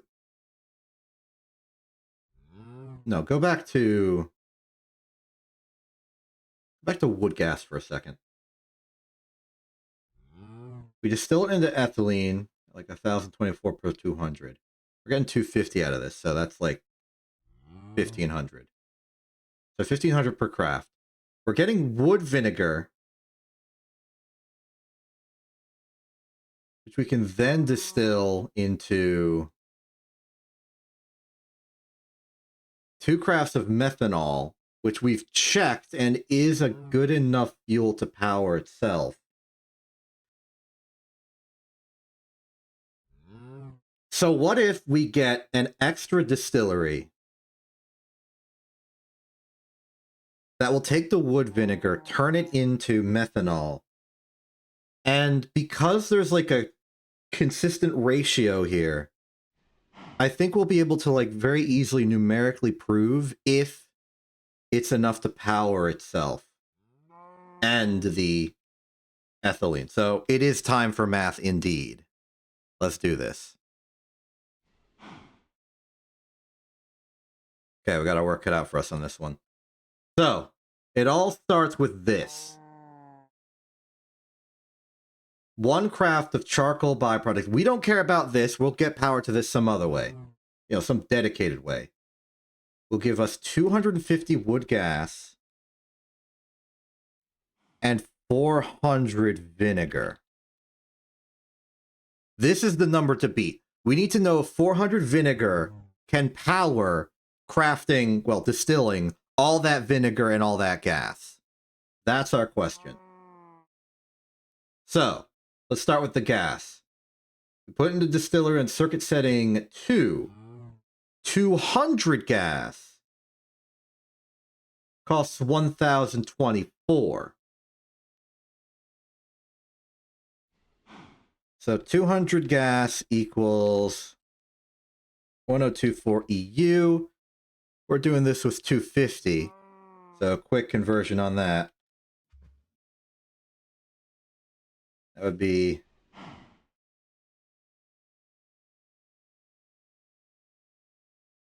1280. So that's a grand total of 1,280. 1,280 EU for 250 gas. That's the cost of crafting that much ethylene. Well, that much wood gas into ethylene. The amount of ethylene does not matter for this. Next up is the 400 vinegar. The 400 vinegar that we get is crafted in batches of 200 into 120 methanol.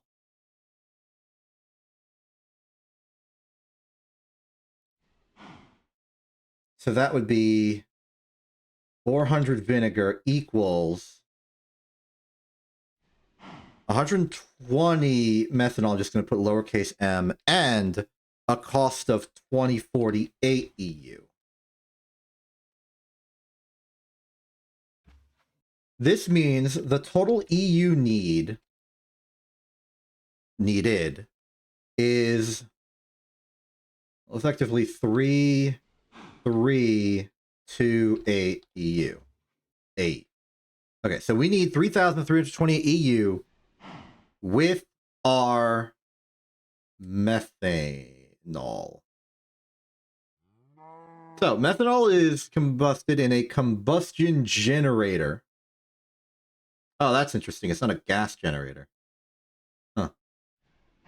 For 84,000. So 1,000 equals 84,000 EU. So 1,000 methane equals 84,000 EU. That's 8,400. 84,000 EU.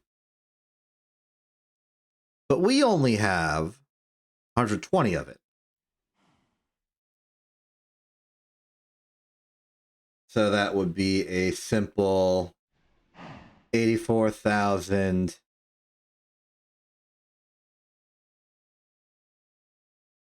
Yeah, 84. So 84,000 per. Actually, let's just do it like this. 1 methanol is 84 EU. So 120 would be 84 times 120 EU. That is 10,080 EU. And that is greater than 3,328. Significantly so, actually. Interesting. Wonder if we can use the remaining 7,000. Now, we won't actually get the remaining 7,000 because there will be efficiency losses on the line.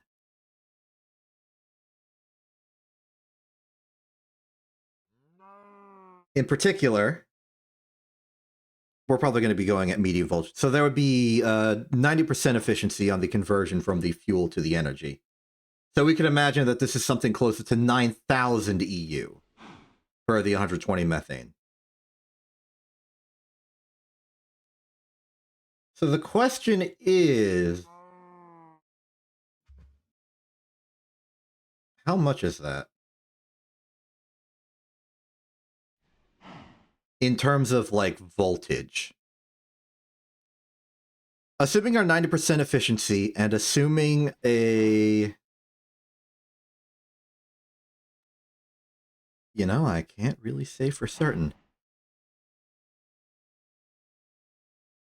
How would I do this conversion?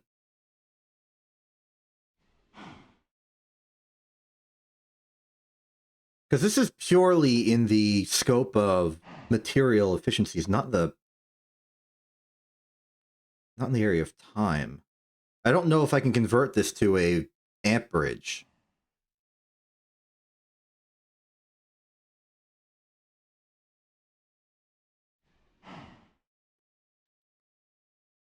We could operate on the assumption that the distillation tower is running constantly, but that's not true. It's not true at all, actually.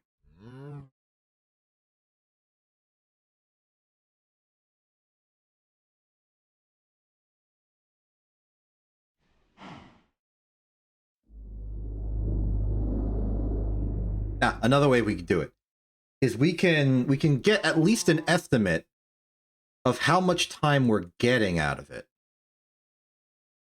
So, assuming I might have to compact this math a little bit, but that's okay. We got the gist of it.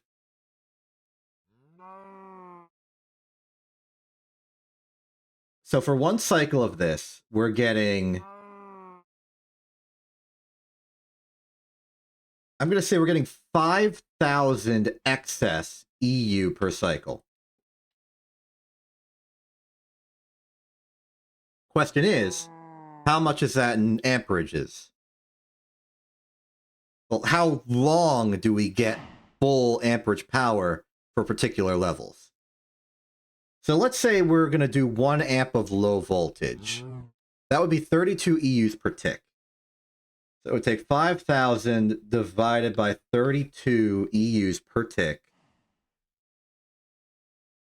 And this would get how many ticks of voltage, of low voltage max power we would get? The answer is 156.25. Divide that by 20 to get that in seconds. That would be about 8 seconds of 32 EU per tick low voltage power. Excess to what we were doing already.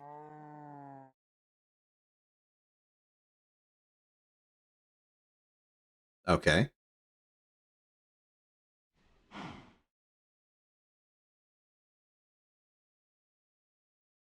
So, okay, 8 seconds of max power low voltage. We could say that that's about, 2 seconds of max power medium voltage.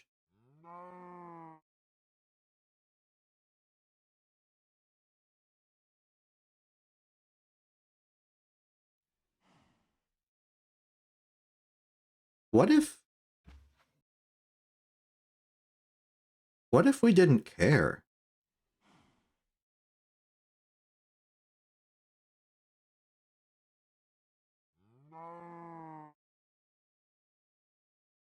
What if we didn't care? I've been running these almost exclusively in terms of their like local scope.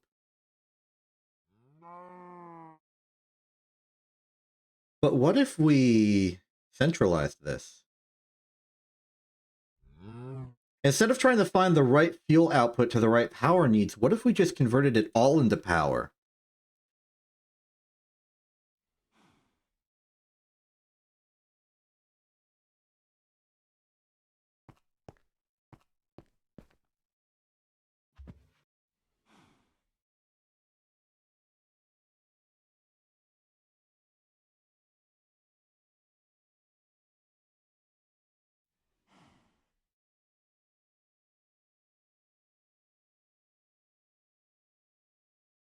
it would make everything a lot complicated, a lot more complicated to calculate all of the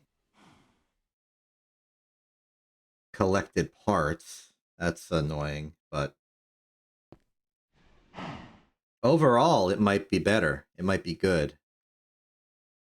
Because then we could just say, hey, one combustion generator goes to a battery buffer, we get power to this, we get power to the other distillery, which cycles back that power, and then the rest of it just gets offshored. But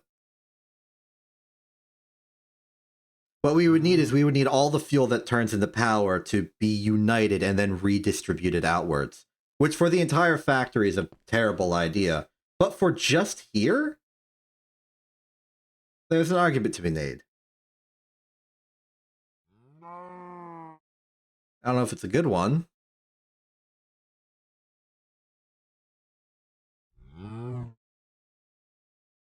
I think for the time being, I'm going to let it exist as it did before.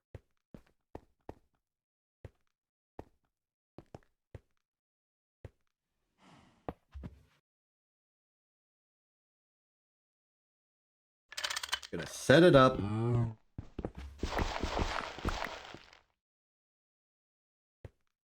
The transformers as they used to be.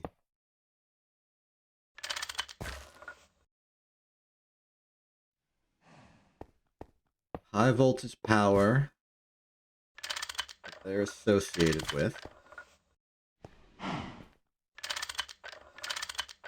And then just fuel them.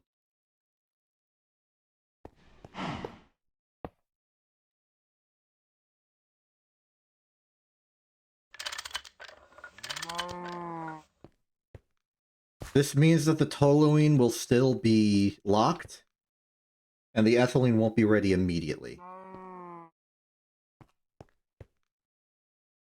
Okay.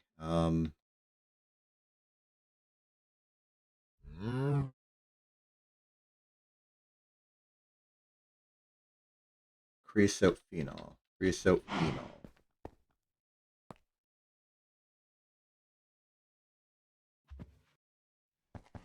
I'm gonna move the phenol here.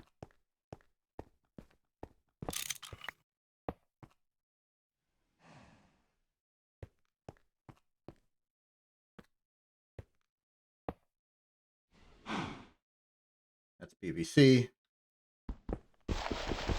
Just pipe it down here.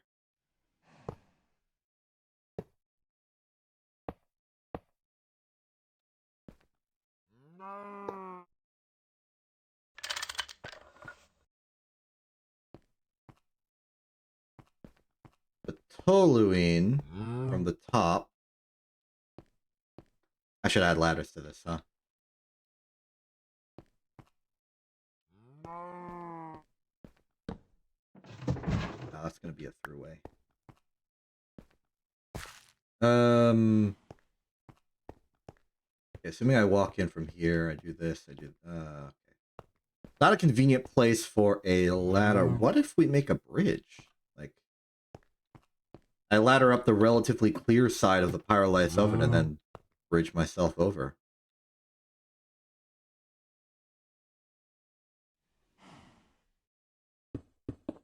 Not bad. Okay. Back to the plan at hand.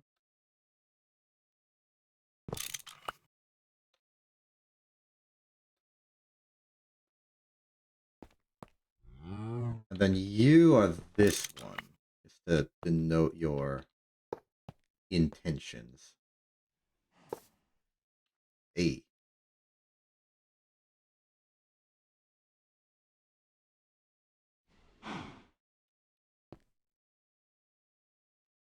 Ooh, there's gonna... no, that's fine, that's fine. Oh.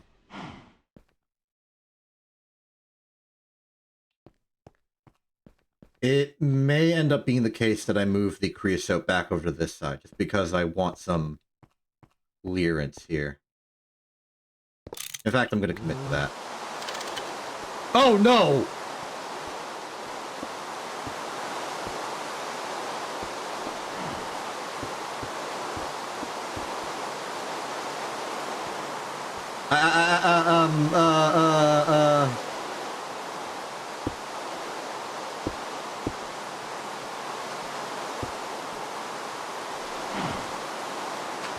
Okay, stop.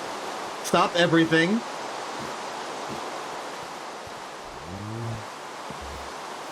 Okay, this should be fine. We've engineered this. We know it should be good. That one's tested and tried and true. The question is the multi-blocks. I don't know if they can survive these conditions.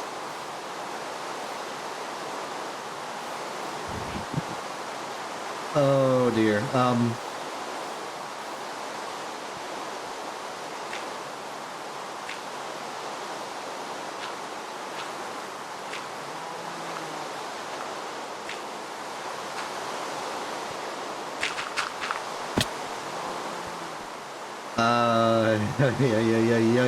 Yeah.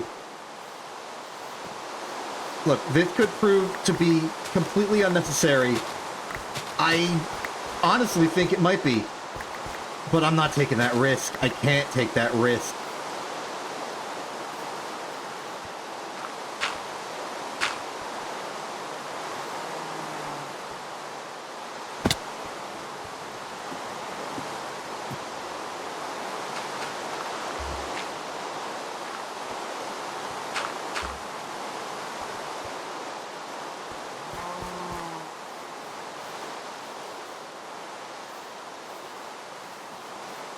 Oh boy, oh boy, oh boy.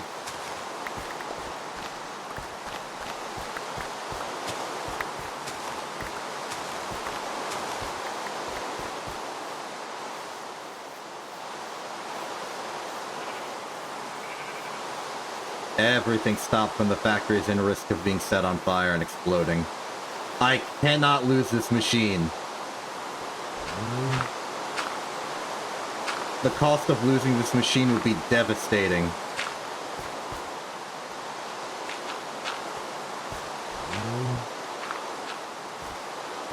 Okay, that should be rain protection, properly layered.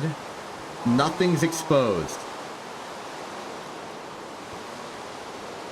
Walking out the perimeter of the machine, nothing is exposed. Okay, we're safe. We're safe. We're good.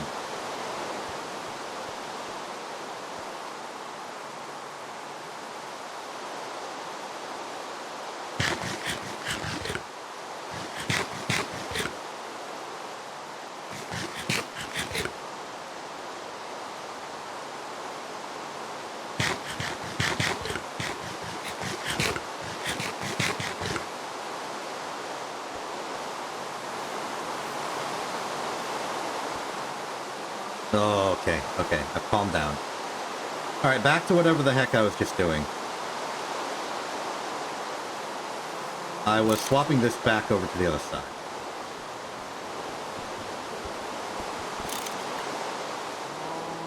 Hey, Ravane, how you doing?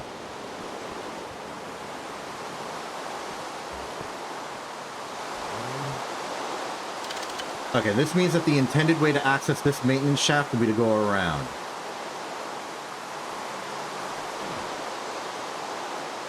Wrong one.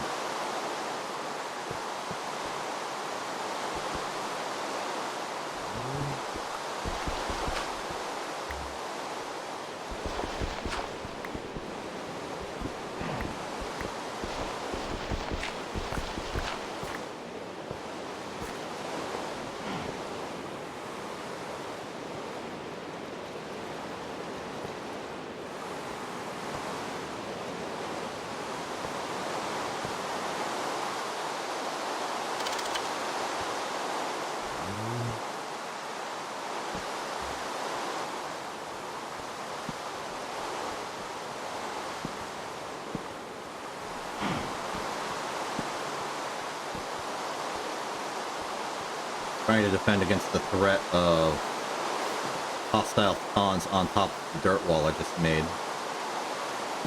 It's a real risk. But not anymore.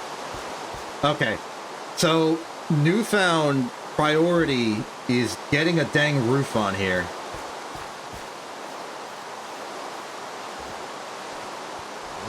Here I was thinking I was smart, thinking I was safe. Clock counting down as I was rambling to myself about plans that I ended up didn't following through on. Fool that I am. Alright.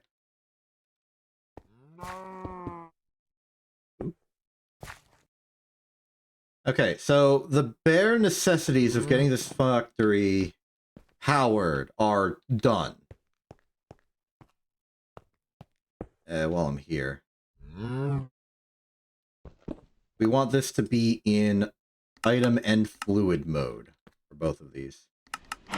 Technically, there will be no item output towards the second distillation tower, but that's not important. Okay.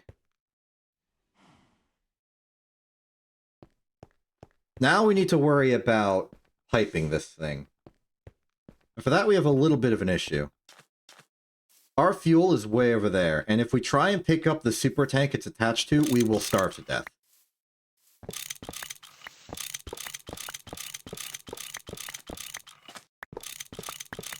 Oh, I'm losing so much benzene doing this.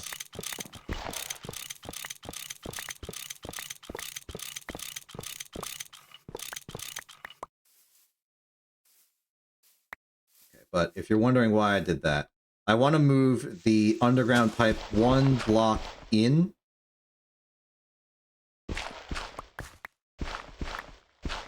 So that it's not, like, jutting out the outside. Also, a quick detour to repair this. Don't have cobalt on me. Do not have cobalt on me. I am now the proud owner of cobalt on me.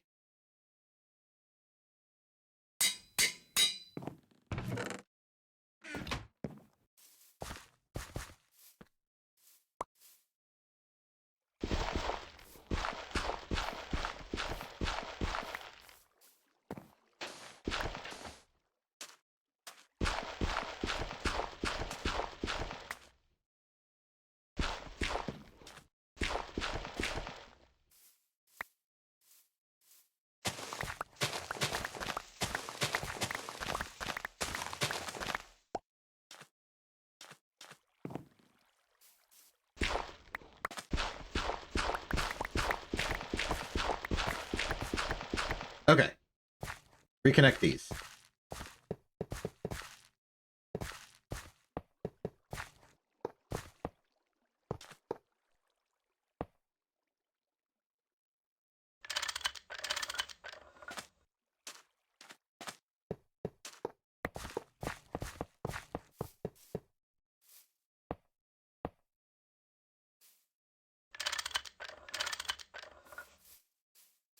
So from here forward, I'm going to follow this, like, invisible path, kind of skirt around these awkwardly, and then connect to the actual input. Part of doing this is also to get the benzene line as it is right now not so directional. Because the way we're going to need to move the benzene already in the base to out of the base into the real new base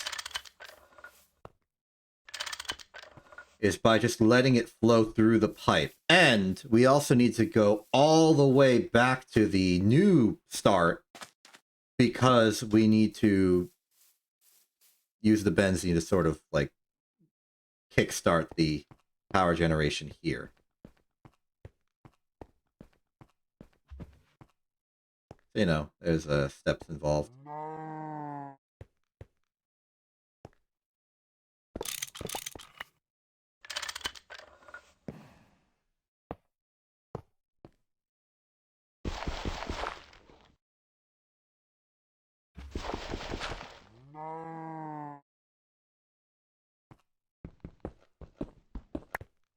Step one, though.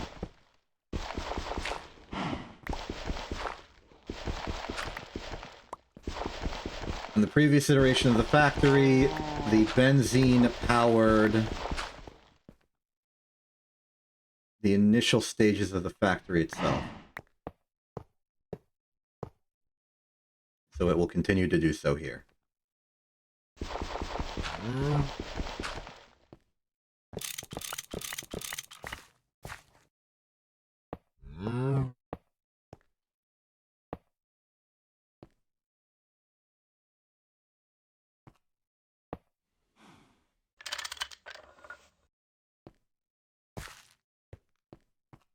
Okay. We get some benzene here. The factory should just start. Even if not everything's ready, enough of it is.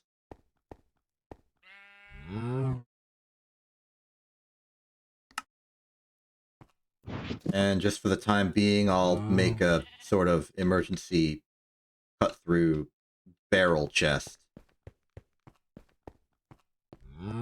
And associated...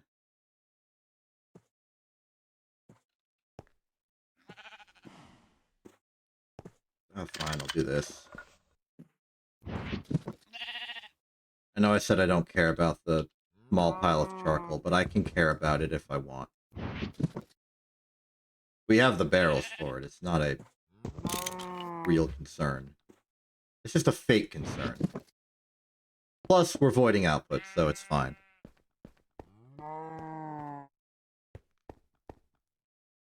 Okay, get some benzene in this thing, and we should be good to go.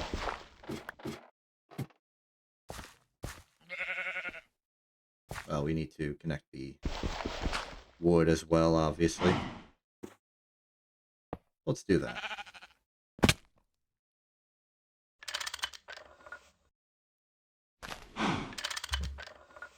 Oh, my mistake. Use plastic instead of PVC. Rookie blunder.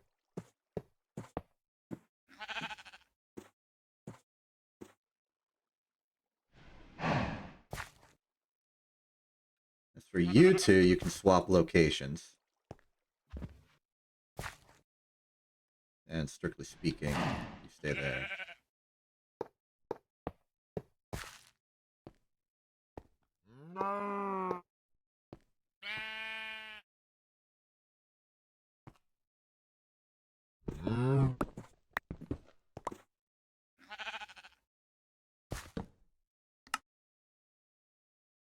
Oh, I can just do that. Nice.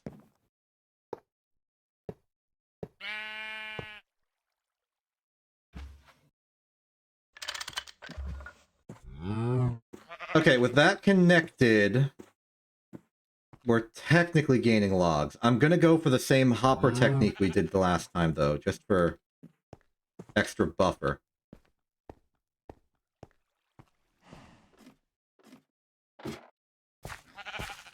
Give us some spare functionality if everything goes wrong. Oy.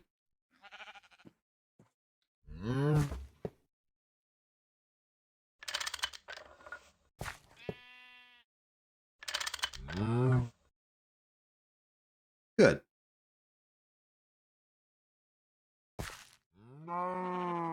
Alright, so with this, log output is good. Don't have to worry about overflow of saplings, but that's all fine. This is prepared. We just need the fuel.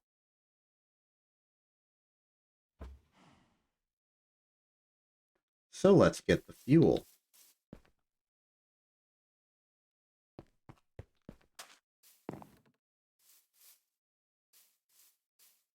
How's this line going to go? How deep does this go? It's just one below. So we can go one step in and be fine.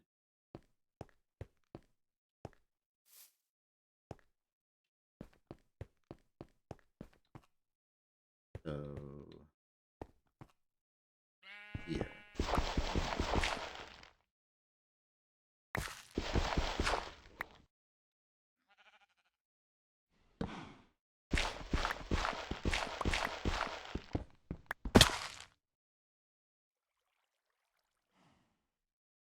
Okay.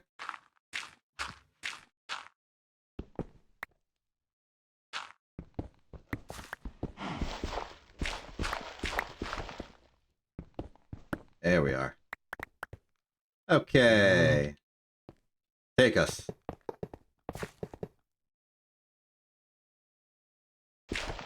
I'll make a left turn.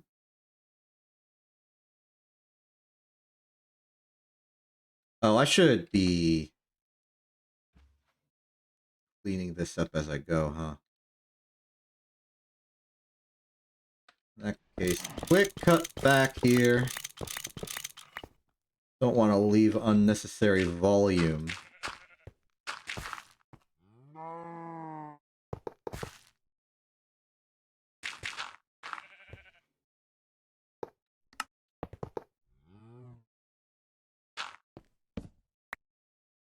Oh, nighttime. Better sleep.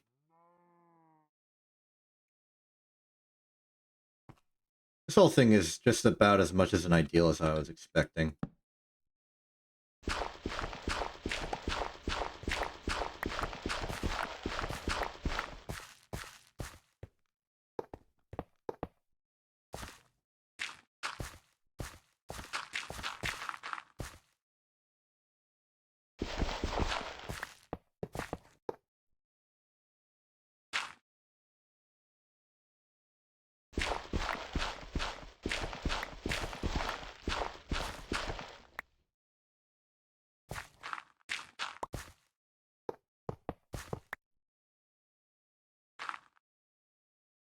Starting to get worried about a lack of pipe.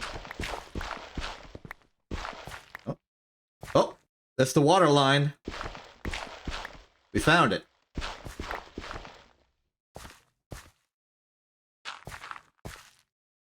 Huh. That's funny.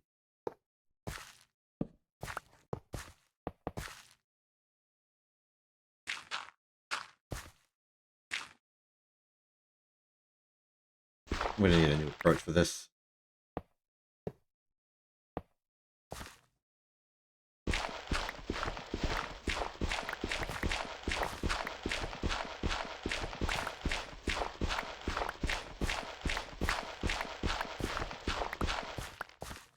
Here we are.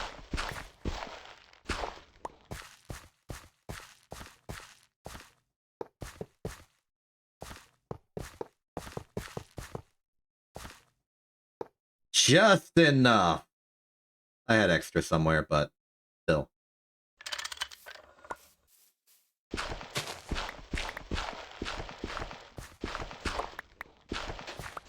Cutting my way back in just for the privilege of filling it up with dirt.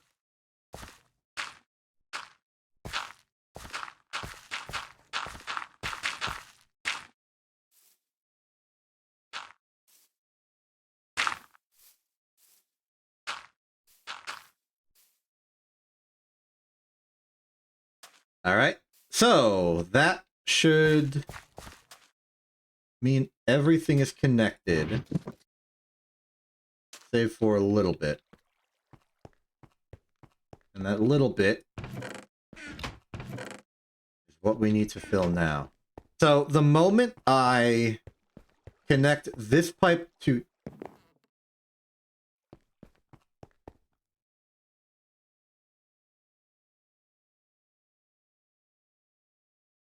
It should be starting. Why hasn't it started? There's already fluid in the system. Yeah, it's flowing. Oh, it's because it's off. All right.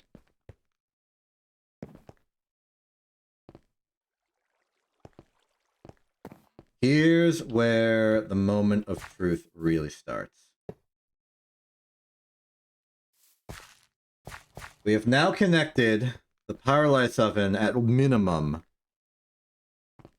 to our fuel supply. Oh. Fell in a hole.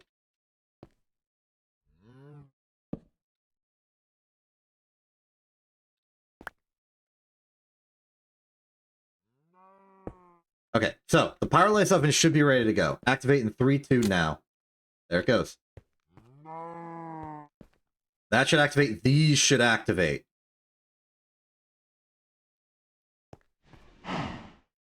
eventually.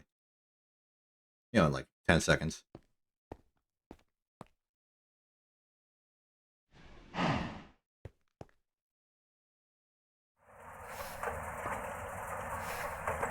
That one's activating, as expected.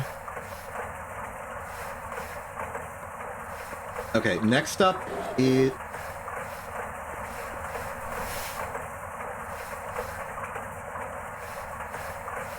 Fuel.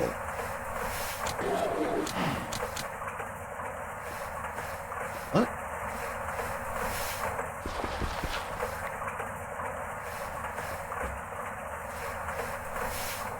That shouldn't be an issue. This is the exact same setup we had before. Why is there a fuel shortage now?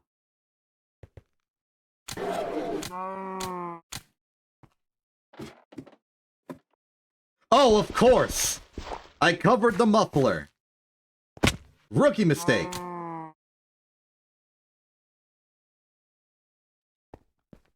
Alright. Crisis averted. Next up, I'm going to take trace amounts of fuel from the rest of the system, put it into these. And that's for the purpose of making sure that these get fuel to start running, but without it, like, cutting into our... Like, we want it to swap over to its natural fuel immediately. So for the trace fuels, I'm going to go for small fluid cell, empty canister can go back, add extra PVC. Take some of that, put them in these.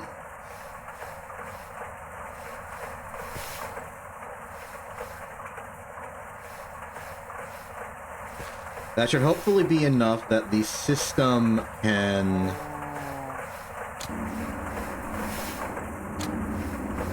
like provide its own fuel quickly. These pipes will pressurize with the correct fuel, and we know that they are sufficient. They are self-sustaining.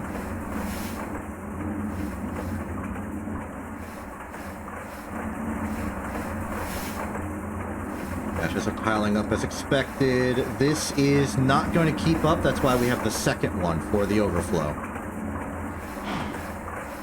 I am hungry, apparently. While we wait for this to fully realize itself, I'm going to figure out where I hid my lunch. There's my lunch. I almost lost my lunch. Lunch located. And then let's fill in this wall here. Ooh.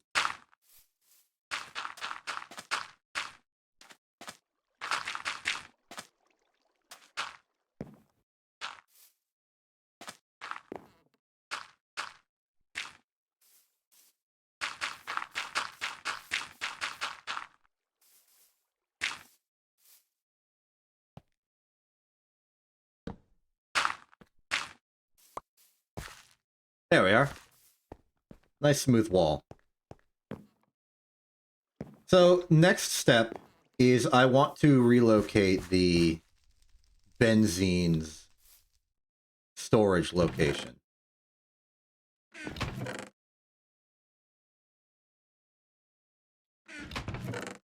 For that, I want to use our last remaining super tank. And I want to put this... Okay. My plan for this one is to act sort of more as a general fuel meter for the factory. So this one is going to have its input and output on the exact same side, acting as more of an interface to see generally how the fuel situation's going overall, as opposed to something particular. And for that, I want this to be placed at the interface threshold between the real factory floor and this area. Because in theory, this would be some kind of, like, partition or wall, maybe. So, let's talk you up. fluid auto output, lock fluid, input fluid from output side. This should act as basically just a massive pipe in principle. So overflow, void, void, full. Oh, you can just void all fluid. That's scary.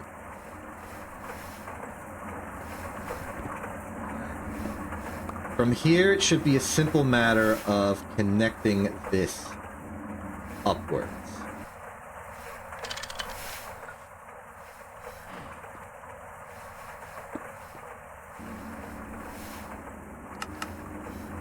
There we are.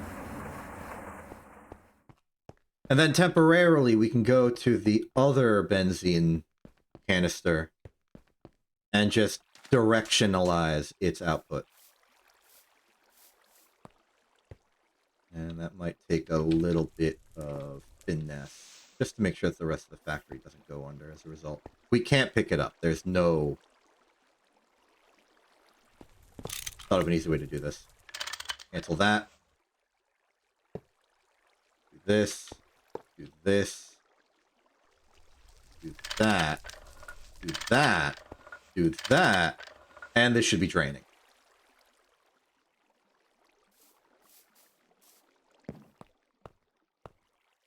And then the direction out this way is already designed to just be full. Like, it's already directional. We'll have to reverse that at some point. Because now all benzene production is happening outside of this area.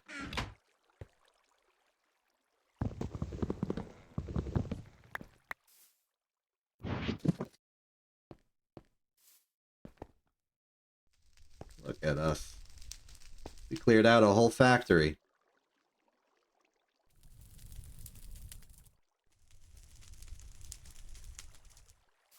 We're not up to full strength yet. We're not making ethylene anymore. But overall, I think this is a good sign. Oh, you're draining rapidly. Good. Leave that to go for a bit. Check on if the phenol and toluene lines are properly fueling the towers.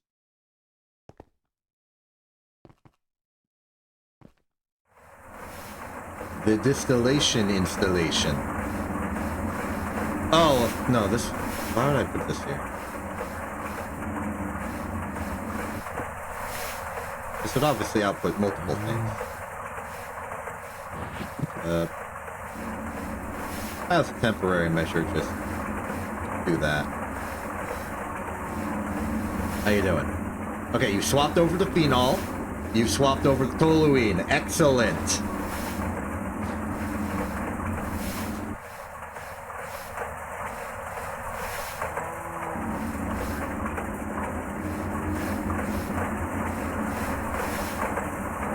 I would love a way to prioritize the benzene going this way. I don't... Well... We did a lot of research for this kind of overflow protection system. Probably something we can do. Check the fullness level of... If we anti-slosh all of these pipes and then check the fullness level of the one right before and have that be a redstone output to here, allowing for this to go out. So all benzene would be directed internally unless the system is full, in which case it would be permitted to leave outwards. That's how it would be done.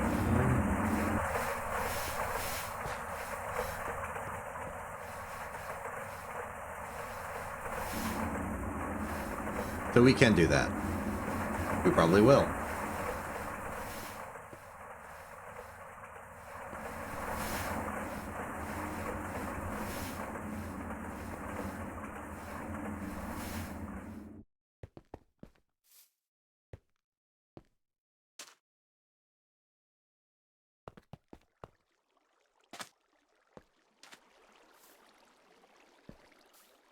you doing? 400k remaining, and you are constantly outputting. Good.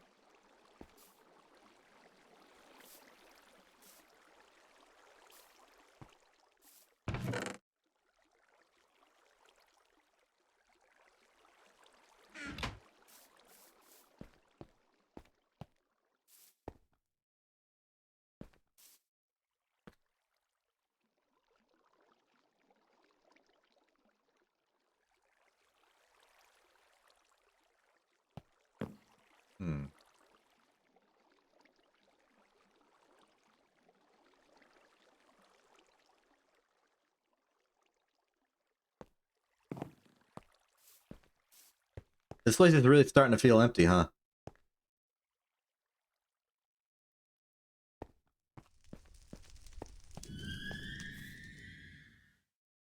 That noise, unfortunately, makes it feel a lot less empty. In a bad way. Ah, well.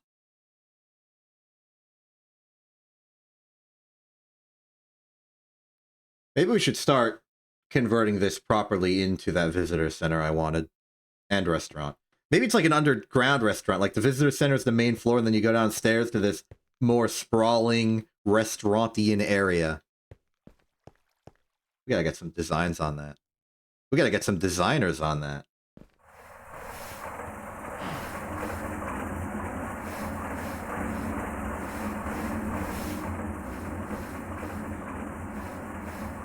Trying my best to stall for time. Waiting for the systems to be good.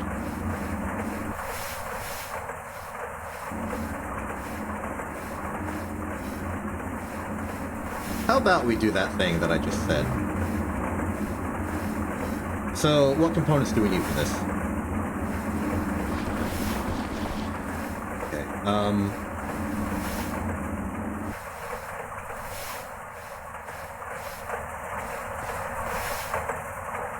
Step one, I need more space to maneuver.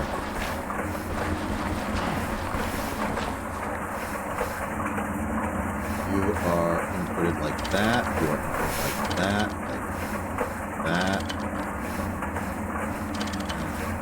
That. And you are the conversion. So we're gonna need a cover that detects the filledness of this device and outputs a redstone signal. We are going to need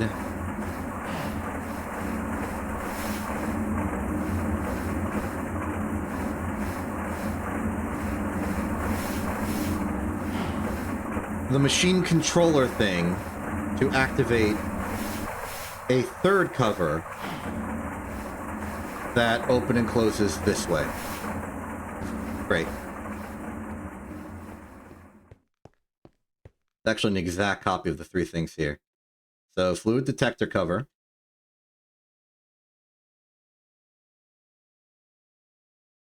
So fluid detector, Covetera.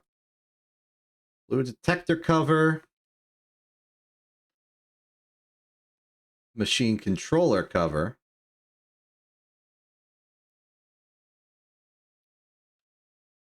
And shutter module cover.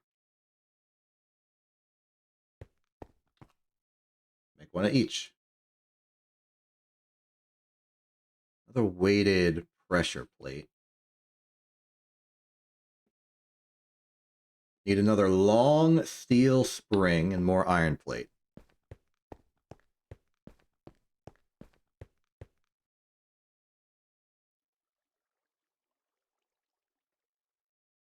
I could do this with the toluene. Yes, yes, yes. Okay. I'm starting to see the power. Now that we have the ability to conditionally control the flow of fluids through the factory, we can start using priority systems like this. And with priority systems like this, I'm going to guess we need like 8. With priority systems like this, we can safely take the excess from a process and move it somewhere else.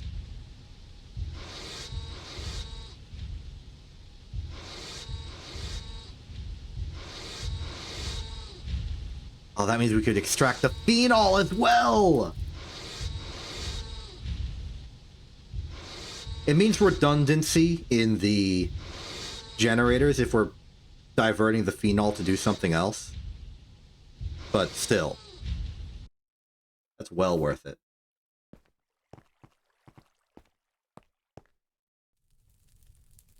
Man, you two are just basic gas turbine, huh?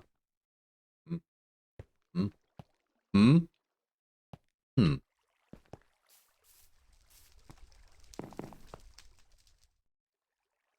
Okay then.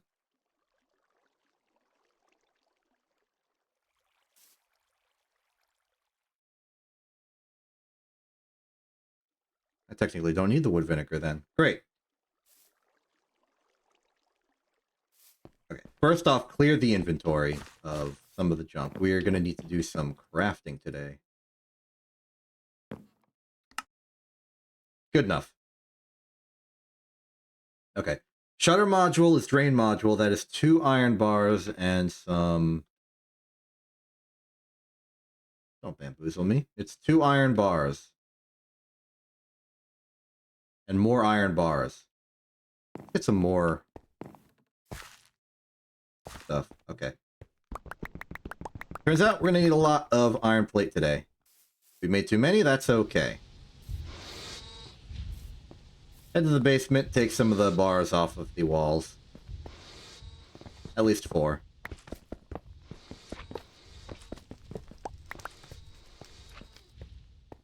What are we going to do with this place down here?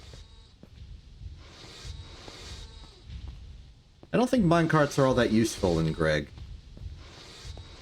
Transportation, there are better options. In logistics, there are better options.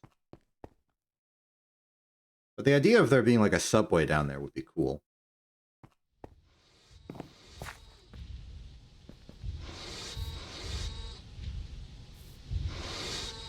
Okay. Circuit 1, Circuit 1, Circuit 1.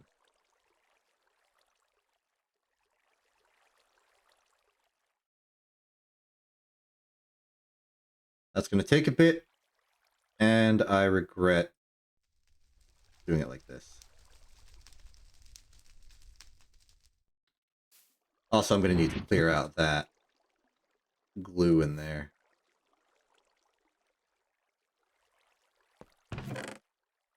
Oh, we have extra glue in there.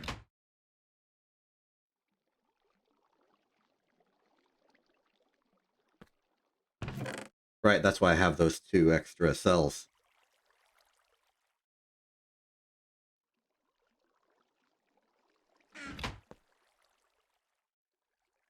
Good, good.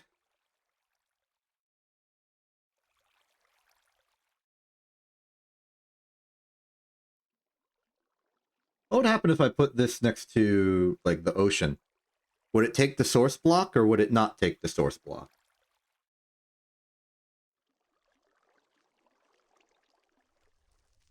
Curious question. What the heck is this? Oh, okay, this is an ingredient. That's the output.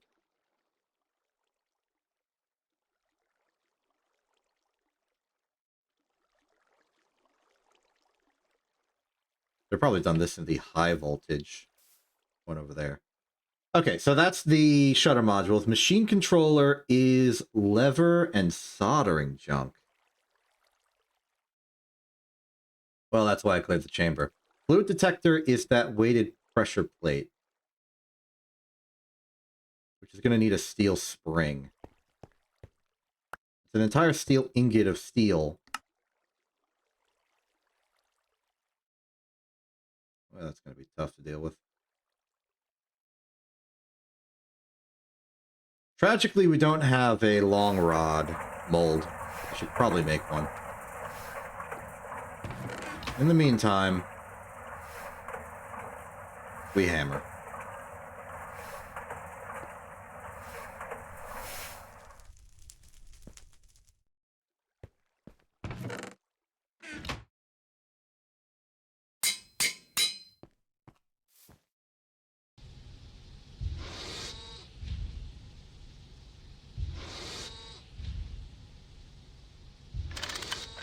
Oh. Now I will also need the crowbar.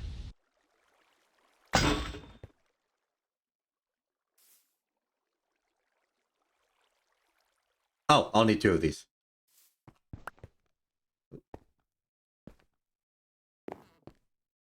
Oh.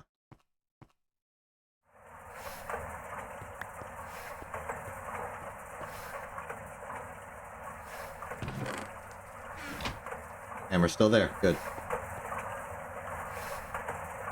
Okay.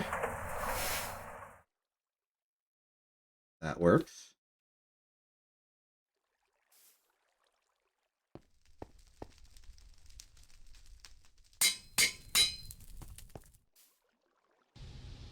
So my priority here is making sure the benzene always goes to the pyrolysis before it goes to the rest of the factory, because if we lose the pyrolysis, we lose the benzene.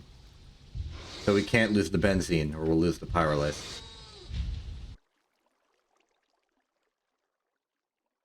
Weird circular logic there, but it makes sense to me. Hey, you got any of that molten tin? No, but we have another container of molten PVC I can mess with.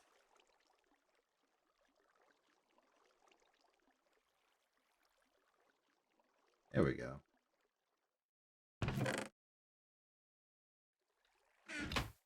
And this one can hold the tin.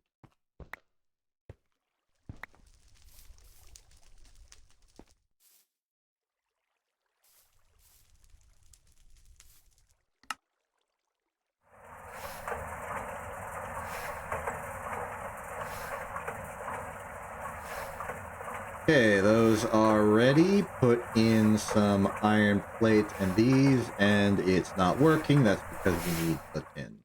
There we are. One for that, and then 2 for the others.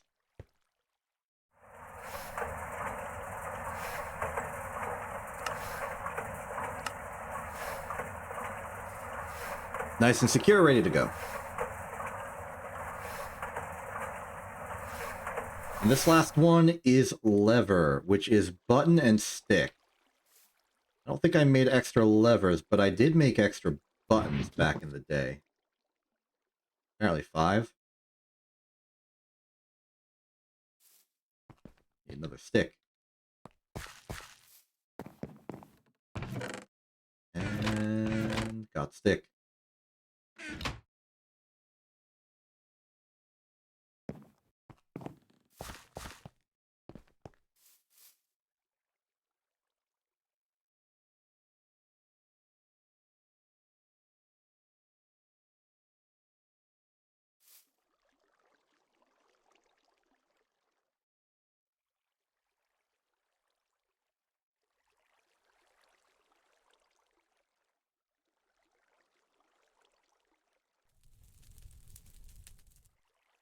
Couldn't I have an extra transformer?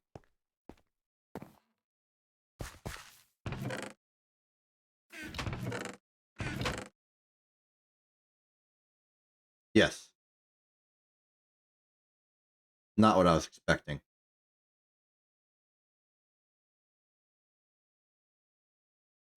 We have a few extra combustion generators, which we could use with that vinegar if we do take that distillation plan. Transformers are also not that expensive to make. Wouldn't be that big of a deal.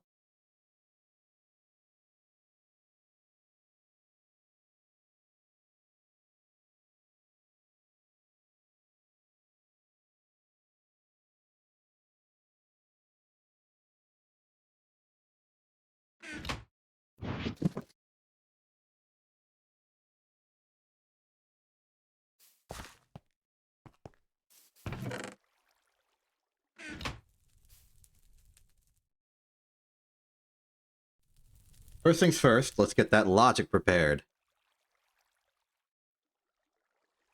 There we go. Okay. Start with the benzene, as that's already existent.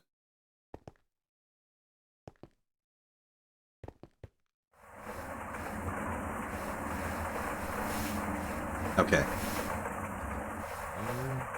So...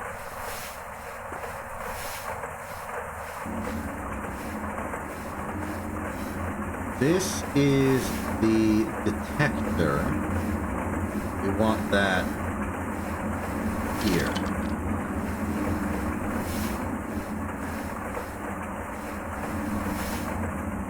Let's say it needs to be at least 360 pens.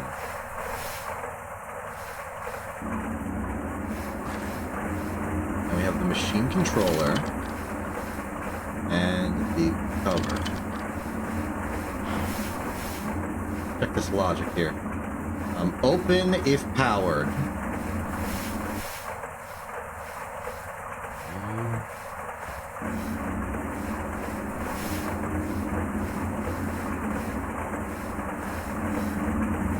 Enabled with redstone.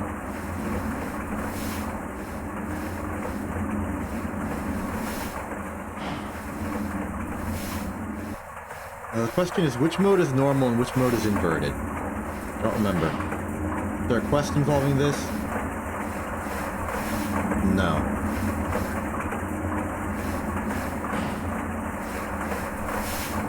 This question is, what's your status right now?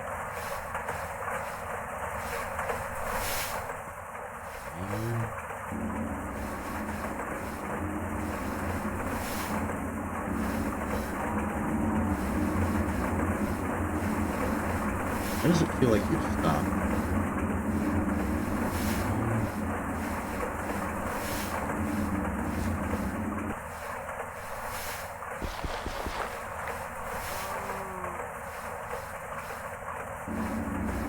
Another thing we can do just to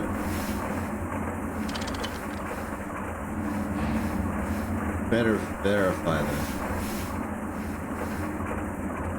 7200, 7200, 7200, 62.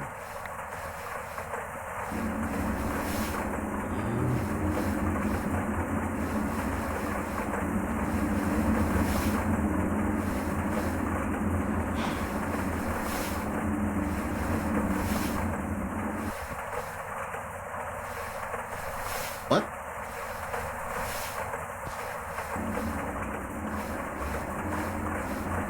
Why are these lower?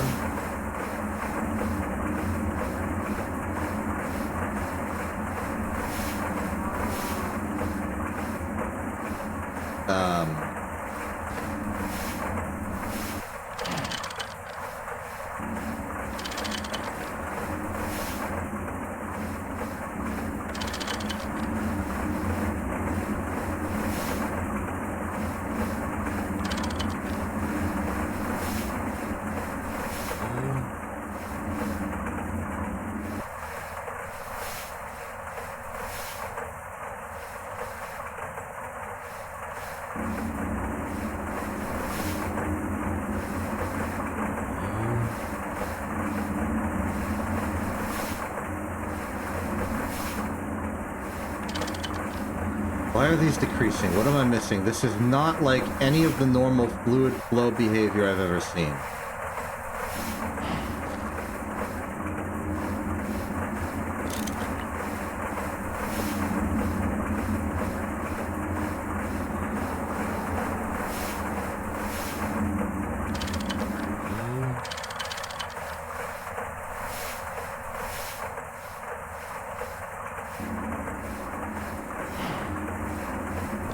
This again.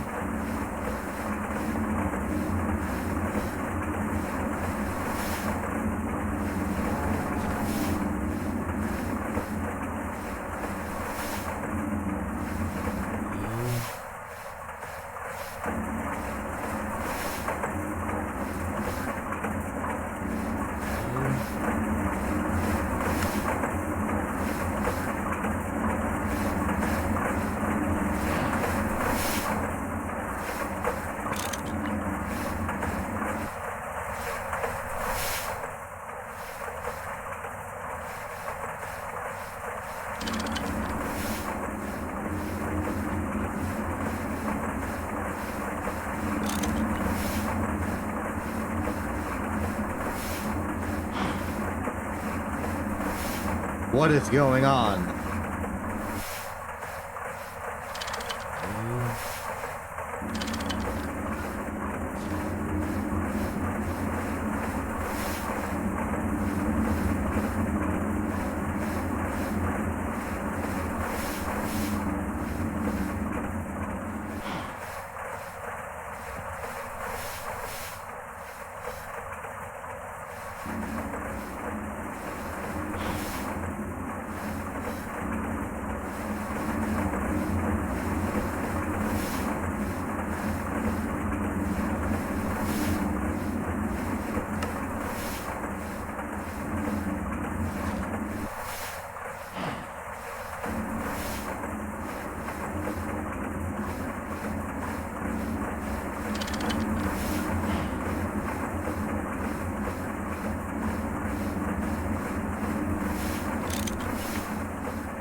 Full, okay, this will start empty, and it becomes full immediately. That's a good sign.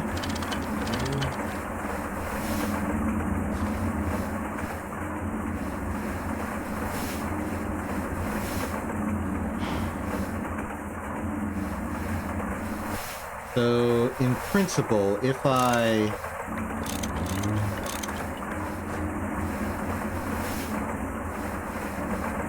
do this.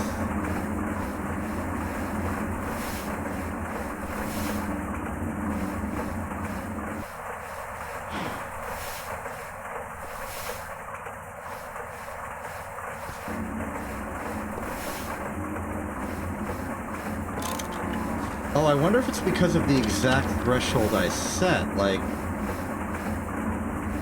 it doesn't want to put fluid in it because then there'll be 360 exactly. How about I do 3700?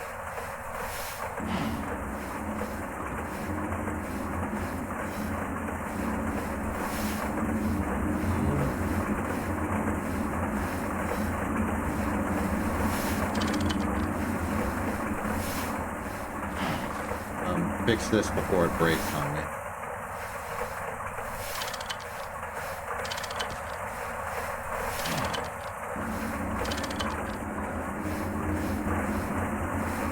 Let's fill. These are empty. This is empty.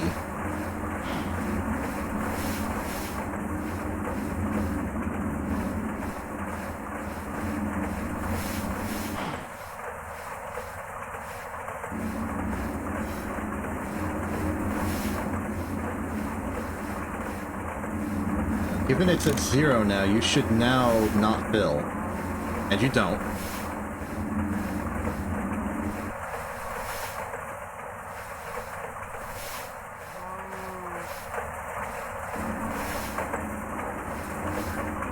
Fill, and you go this way. And this is following normal behavior. I think it's just a matter of there's not enough benzene yet.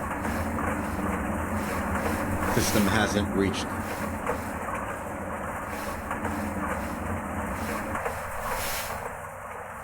Wait, why are you benzene?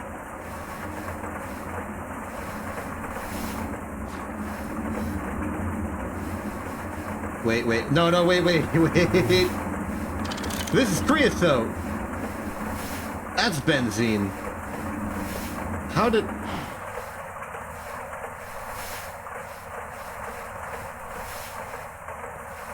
How have I done this?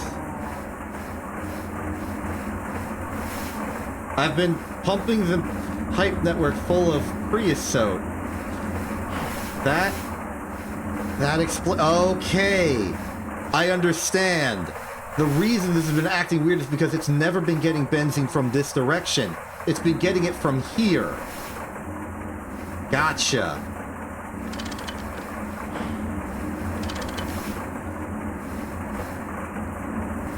I get it now. Okay, so that means we're gonna have to temporarily refigure this, because the creosote has no way to escape. My plan is just move it one over. Okay, power down you for a second. I need to make a quick exchange at the exchange store.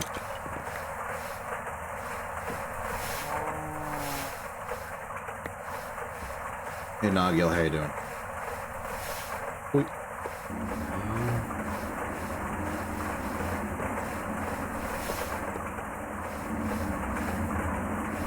That should be good.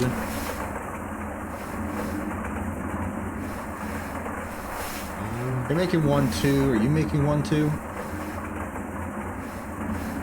Yes. You are creosote. Okay, that was a silly bit of piping blunder. But now with that anomaly out of the way, this is looking... Oh, that explains it. We're backlogged with creosote now. That explains many of the anomalies. Okay, benzene, benzene, benzene. You're filled up on benzene. This whole line is full. Hopefully there's no... That's great.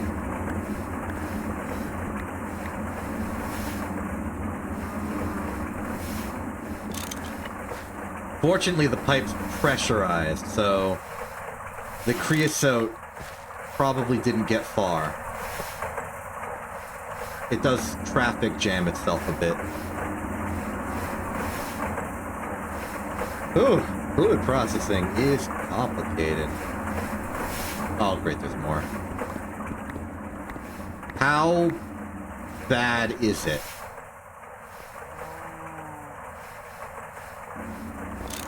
Hopefully this is the last. Benzene, benzene, benzene, benzene, benzene, benzene, okay. Benzene, empty, empty. Okay. No, oh no, it's completely infected the entire network.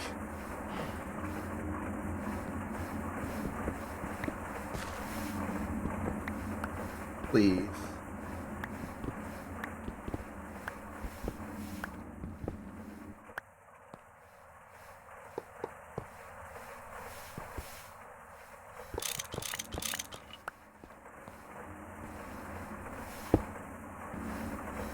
Trusting it. I'm trusting the peril is over now.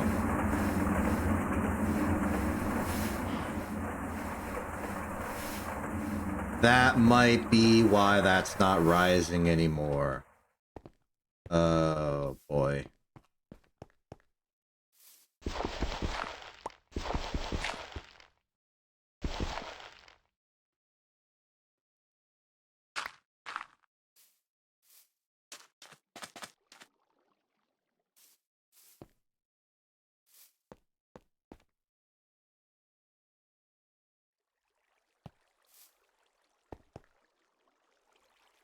Oh. Oh, you're empty. Great.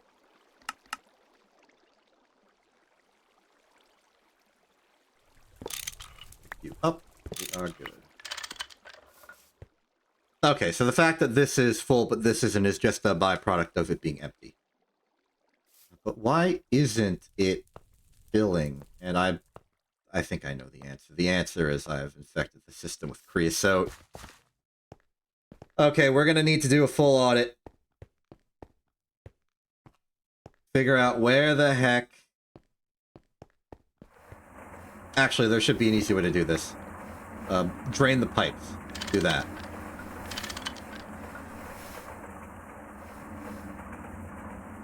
Get all the crease, get all the benzene out of the system this way.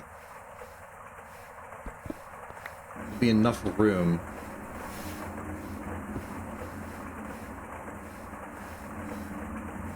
By doing this, we'll fill it up with basically all the latent benzene in the entire system, and it'll go into this tank. When it does that, when these pipes empty, we should be able to see if there's any spare creosote in the system. Because while it's draining, the creosote should end up here in its attempts to get into this part of the system. So either we will find it in the empty system, just haphazardly. Or the benzene in the system will not fully go into that tank, which will imply a clog.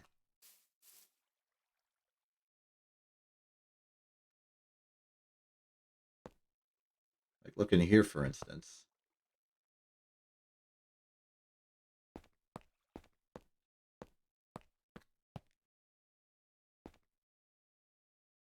Everything up to here looks good. I do strongly suspect that the creosote could not have gotten far past the tank, simply because it was a long, direct line and the other tank was still draining. I suspect we're fine.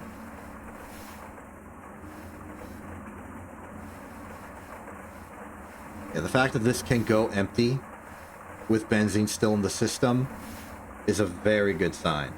Because all the other pipes were basically pressurized. It could not have gotten past here. I'm satisfied with this. I believe there is no more creosote in the system. It's all here now.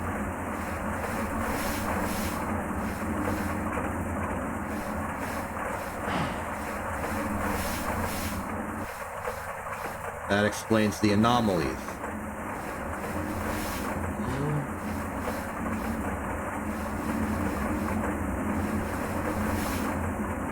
And that looks like it's working successfully. Goes with the 7200, then it slowly drains. The rest of the benzene goes that way. This is constantly outputting. The moment this goes under, it tops it off, and then it just continues. Excellent. Okay, the next step is to do this with toluene, and I'm going to do it up there. First, some lunch.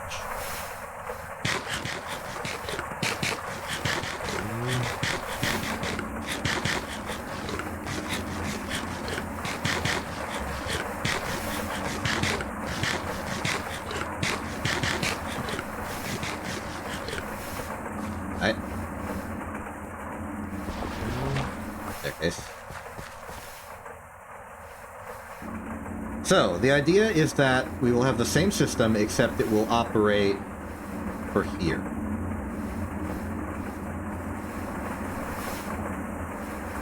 Strictly speaking, we don't need the whole system to be slosh-proof. But I'll try and do it anyway.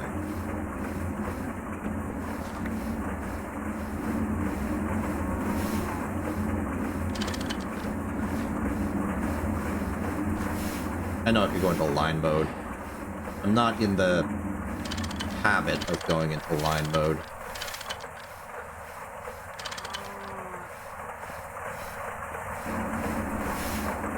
Okay, this finally means we have a free, safe supply of toluene to use for our various toluene needs. Most of those needs are explosives.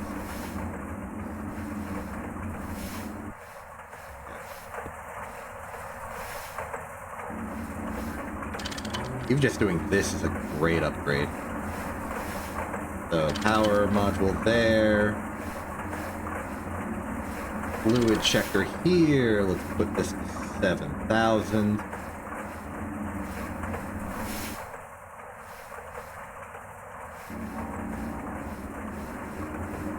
Finally, the... over here. That should be all we need. The drip feed of toluene will be slow, but it functionally does not matter.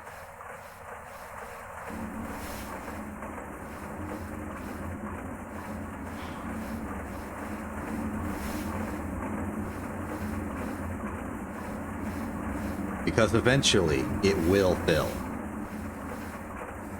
Oh, how deep does the toluene go currently? Pretty deep.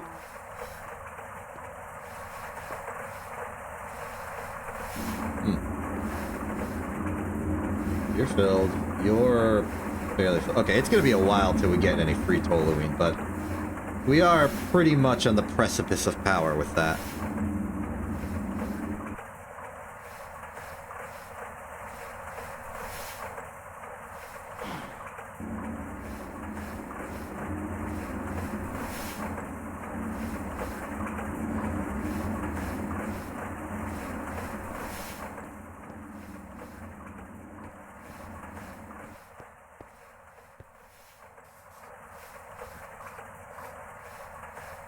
We could do a similar deal with the phenol.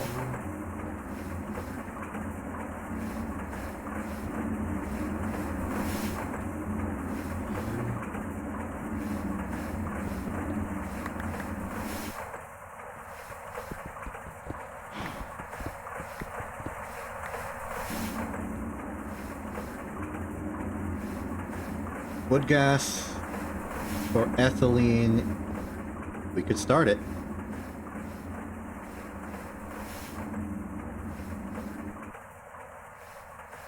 I've got an opinion on how I do this. We do that, and then we do... We do that.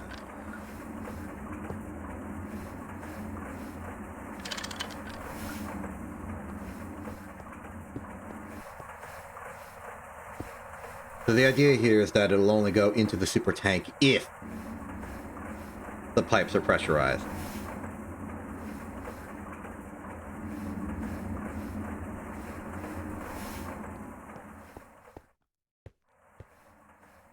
It's almost like an overflow tank.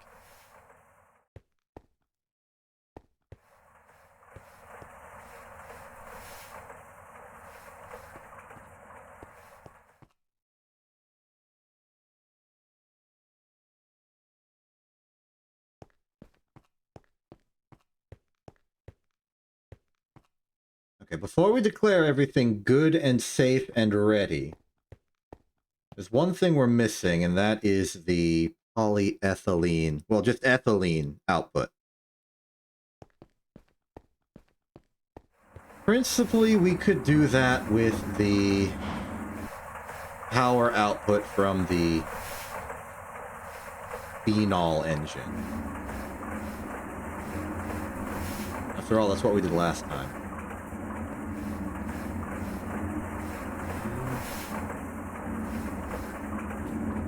And truthfully, I think it's good enough. How much more pipe we got?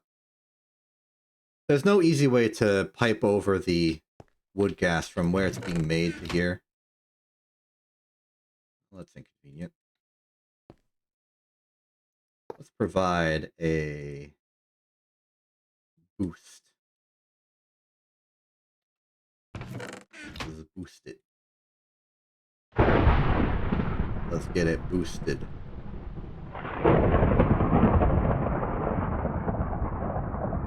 Free lightning on demand is funny. As long as you're expecting it, otherwise it's like a startle. A jolt to the system. Toluene's gonna be a bit... How's the phenol doing?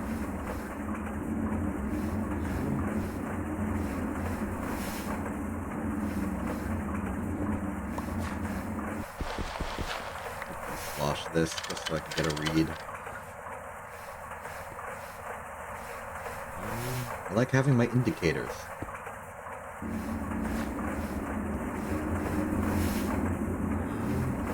Okay, so we got one plastic full. Toluene's at about half a plastic full. But they're running stable.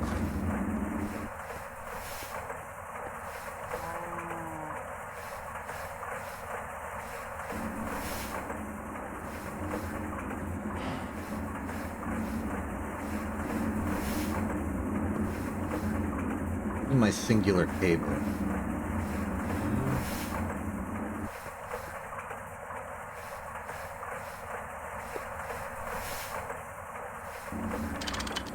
Yeah, the piping I'm about to do is not going to be elegant. No need for it to be, though. We know what we're up to.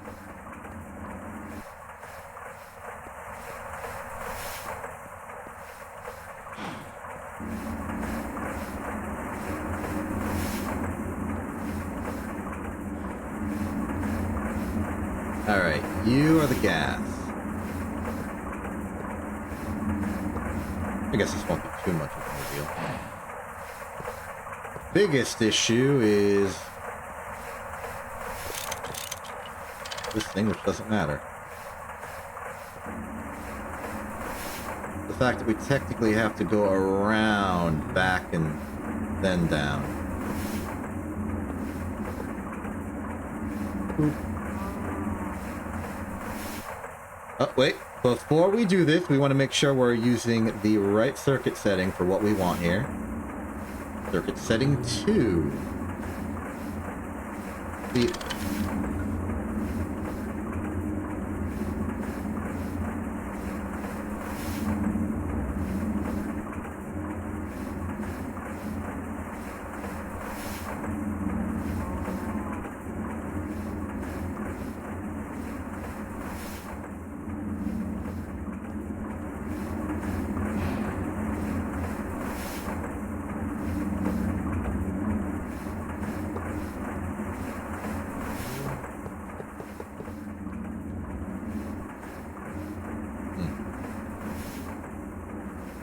Not the best alignment ever, but okay.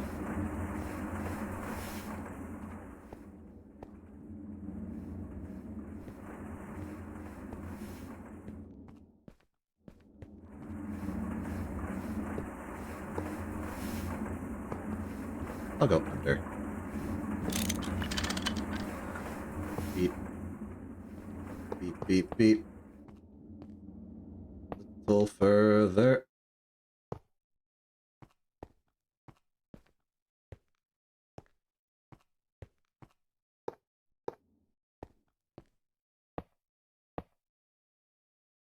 Oh, I'm out. Didn't expect to be out again.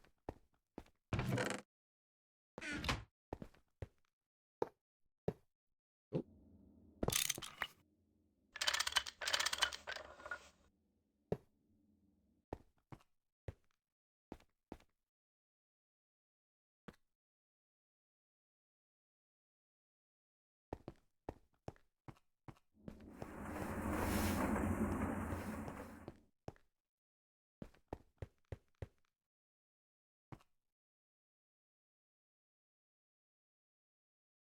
So, officially,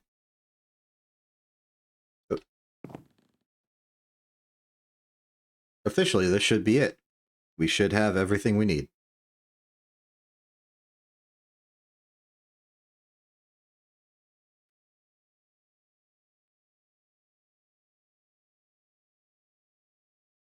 I saw the distillery do a little bit.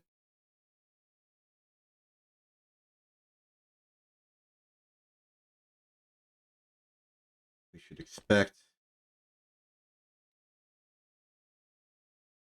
one of these to increase. Oh. Oh. Back in you go.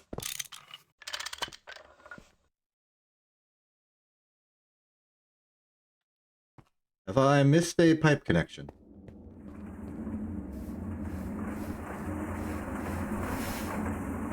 No, my problem is I never outputted the fluid. There we go. Rookie mistake.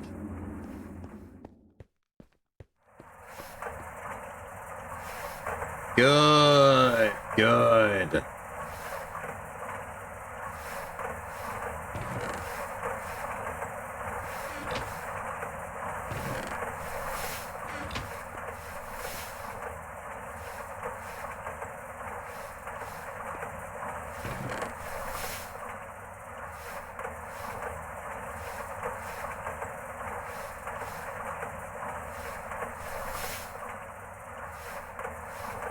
I would actually like there to be less inventory space here. Can I get some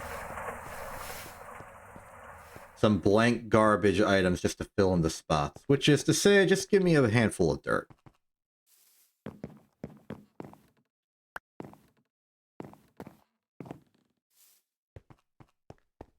Wait. Oh my goodness, have I found a practical use for this thing?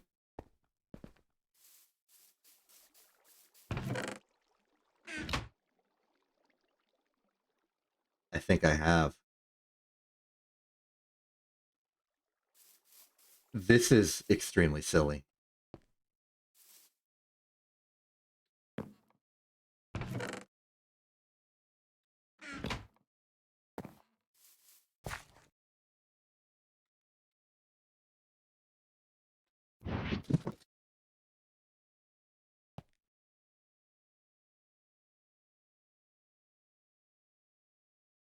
Oh, hold on. This could be something. Ah, okay. Yes, this is what I want.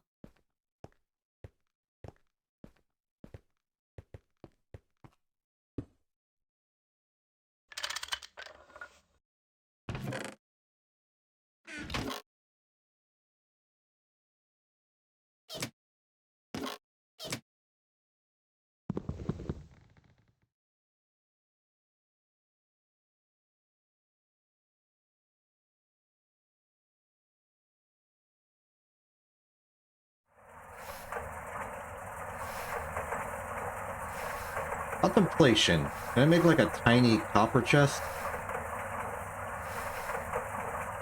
No, but I can make item holders out of them.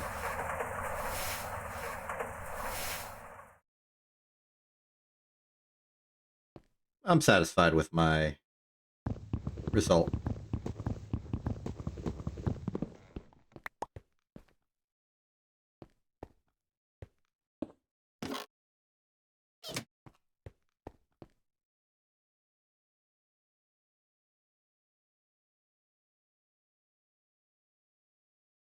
Are there other functional denominations, like maybe a half chest? Side chests, apparently.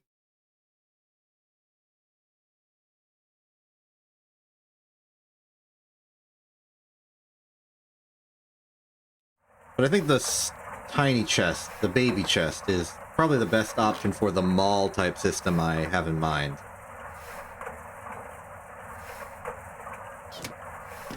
Look at that. It's the plastic. This is full of polyethylene. I've got this whole tank full of polyethylene I'm not currently using. I think I'm just going to port over as much of it as I can right now.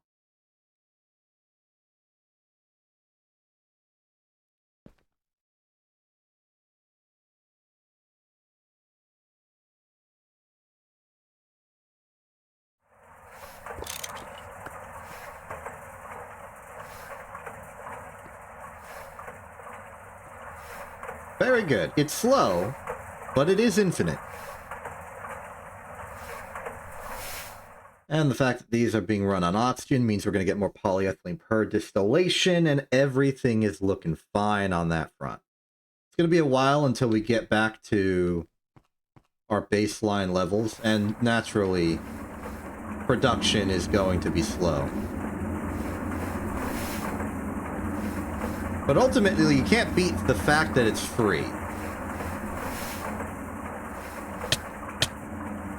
Right, this is now pressurized heat liquid. Make some covers for that. As for you...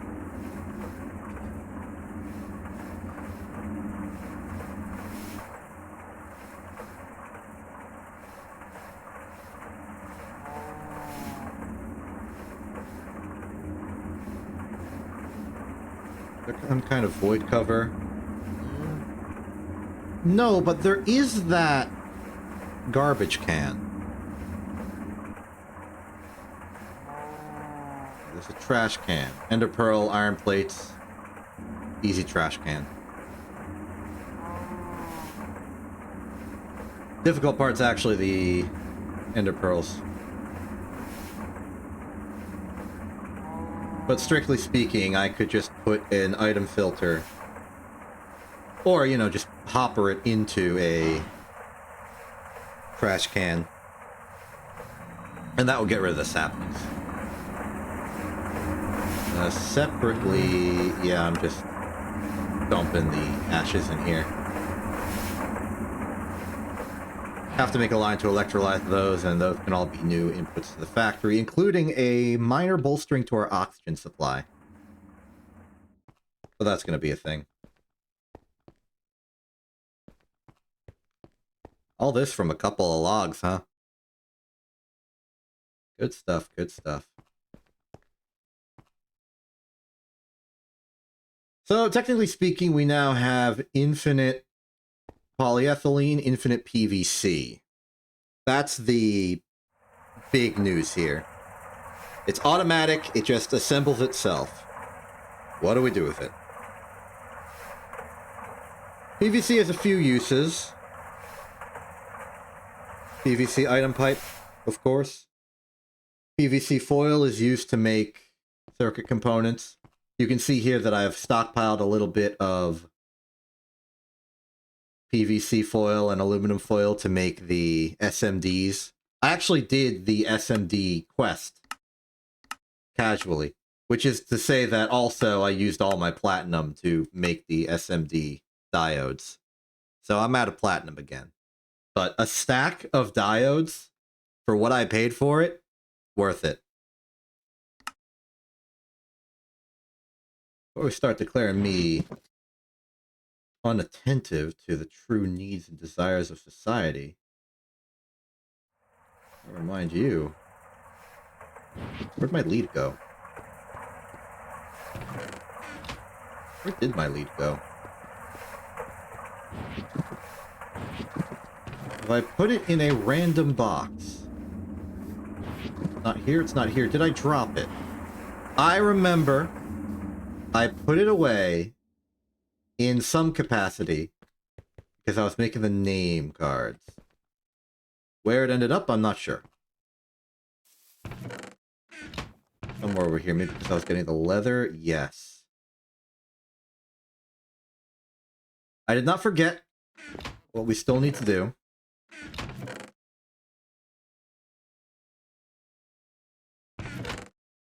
Because what we still need is an EBF employee.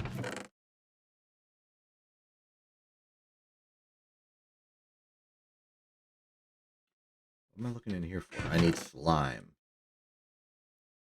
Yes. We gotta get ourselves somebody for the EBF.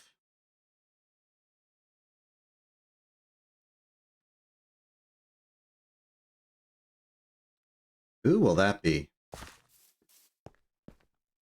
The EBF is a pretty important machine. It's also a machine that we very frequently upgrade with new coils. Same for the Powerlice oven.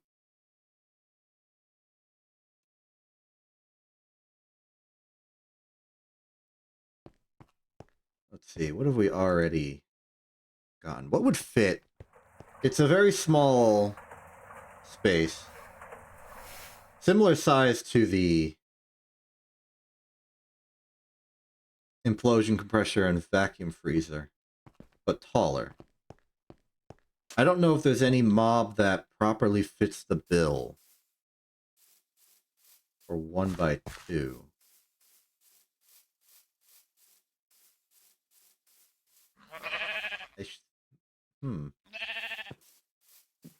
Excuse me, I need you for some testing.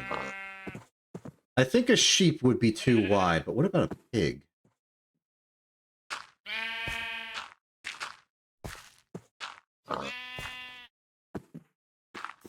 Okay, a pig can fit in a 1x1 space. Alright, give me that back for a second. I need to do a similar test with the sheep. Just to confirm my previous wait!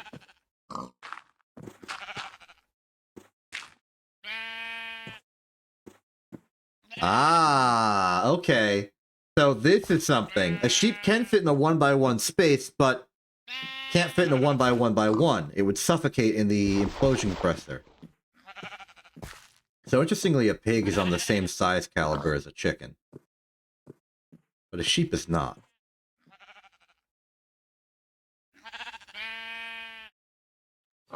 Electric bath furnace? Bad attempt at a pun, I apologize. It was very forced, and that's what made it bad. If you're making a pun, it is highly recommended that you say it in like the most casual, nonchalant way imaginable.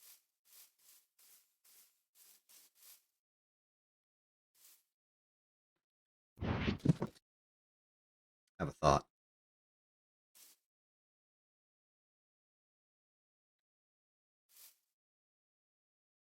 Okay, I think we go for sheep, just because I made that dumb pun and I need to make myself suffer by remembering these this experience constantly. Hello. Would you like a job? Fantastic. Here's your blue uniform. Oh, I was really hoping I could just like right click on you and make your wool different color. Isn't that how this works?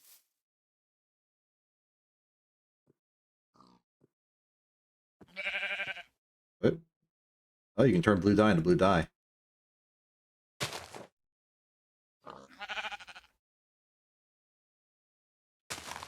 Is this a version of Minecraft before dyeing sheep was a thing?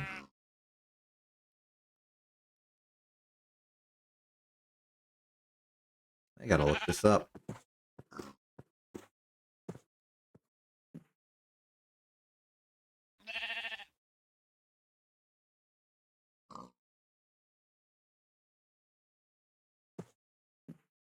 Let's see here. Sheep's wool can be dyed by pressing the use key or the internet pad while holding any dye. Where's the change log section? Here we go.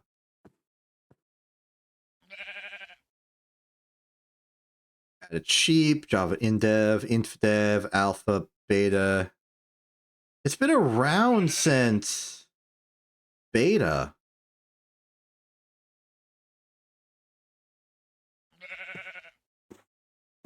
I don't know about you, but this ain't beta. Maybe it's because I swapped it from Minecraft Lapis to Greg Tech Blue Dye. Maybe if I just use Lapis directly. Aha! Okay, it was a mod shenanigan. Good to know. You can only dye sheep with vanilla dyes.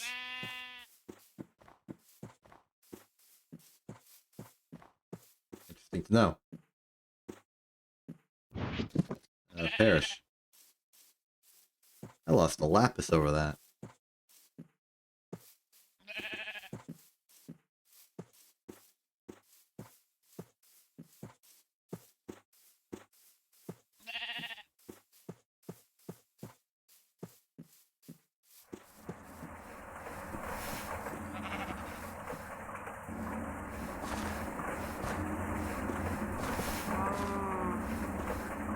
Oh, I probably should have picked a better way for you to get down, but you handled that like a pro. Nice. That kind of resourcefulness and good instincts will make you a very good employee.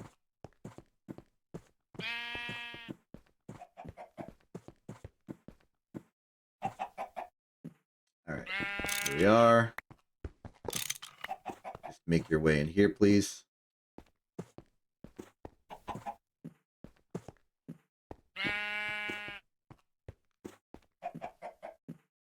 Oh, very good, very good. Okay, that's an issue. You tried to get in, and I was there. Hopefully your general wandering... I know that the wandering of mobs generally prefers high-altitude locations. They like to go uphill for some reason. More of a statistical thing.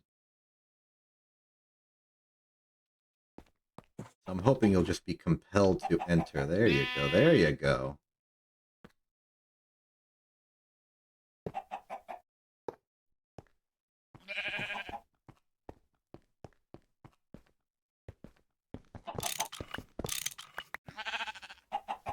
Good.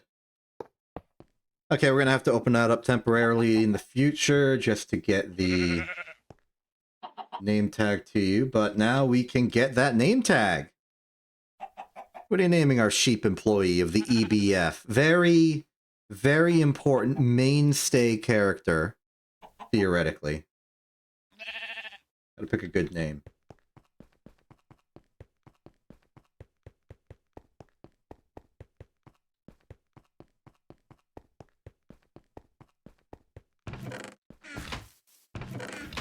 First off, let's prepare the tag.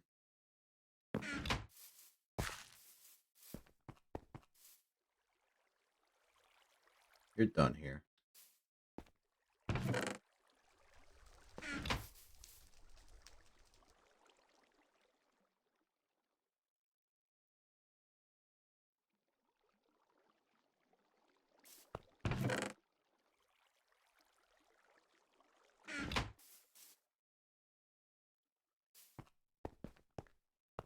Okay, decisions. Choices. Options. Okay, it's the EBF. It's a sheep. I dyed it blue, but I don't think that matters.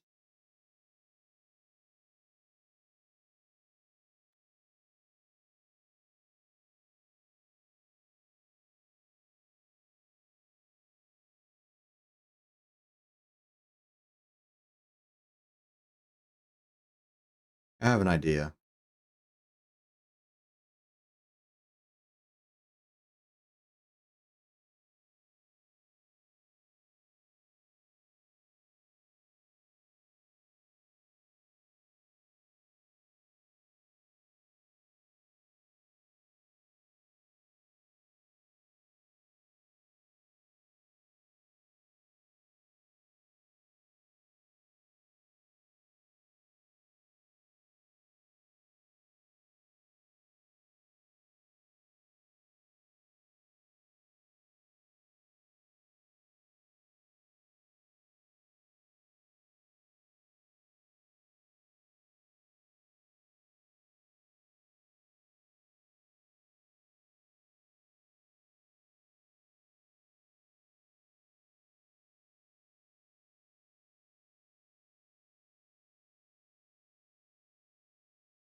Yeah, I know. I'm working on it. I'm doing research.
I got it. I got it. I know I've been sitting here for a while, but I got it. Her name is Andy.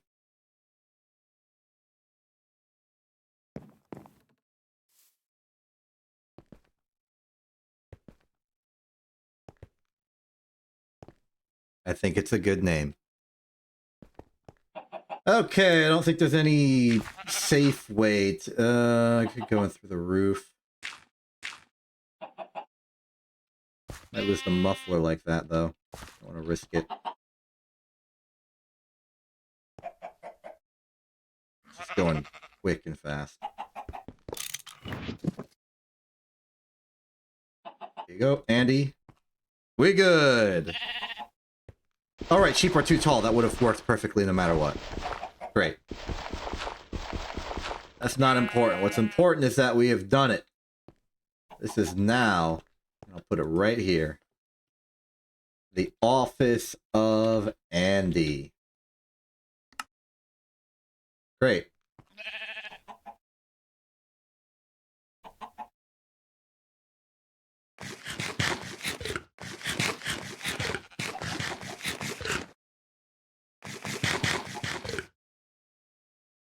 If you're wondering where I got the name Andy from, it'll be a lot clearer if you realize that we are dealing with an electric sheep here.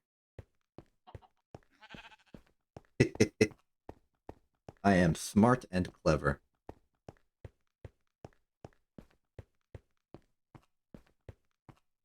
Cool. I feel like some of the progress was slow. A lot of it was just me thinking.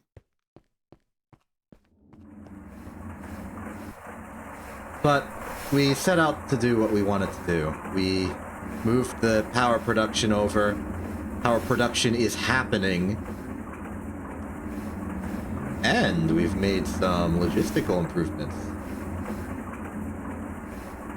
Again, it's going to take a while until the phenol and the toluene build up, and actually lets us divert some of its power over. Phenol's getting there, but it's a shorter pipe. Plus my easy access into here, though. And toluene's getting there. The inconvenience of this process being incredibly slow is counteracted by the fact that we know it is safe. We have this overflow valve, and it will work.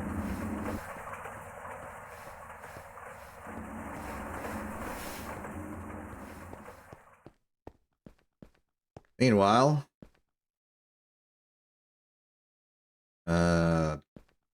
backlog here. We need a tank for the PVC. Meanwhile, over here, the polyethylene continues. Got a baby chest for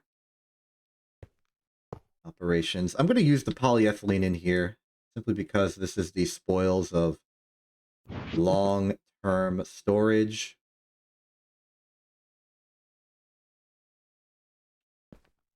I'll just put it wherever it fits. Wait, how much can fit in here? Oh, the full 64! I'll gladly do that. Beep, beep, beep. Oh. And then one more.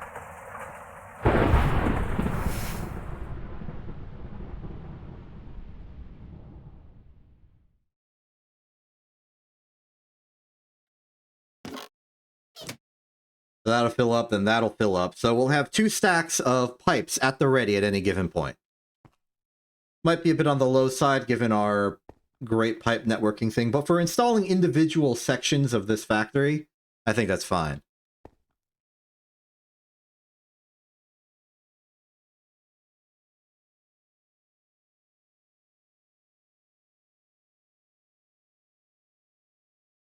Cool. We probably have enough room for another container. We do.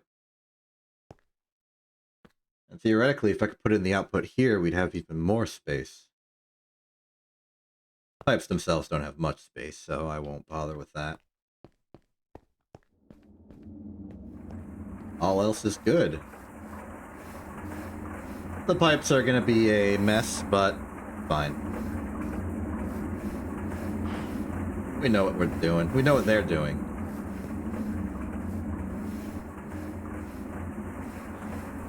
Ethylene's being produced. It's being turned into PVC and polyethylene. Toluene is now being safely extracted at a rate that will not cause the entire factory to starve in power.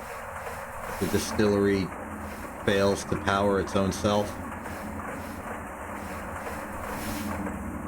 We do the same with phenol, though I don't know what we would want out of phenol.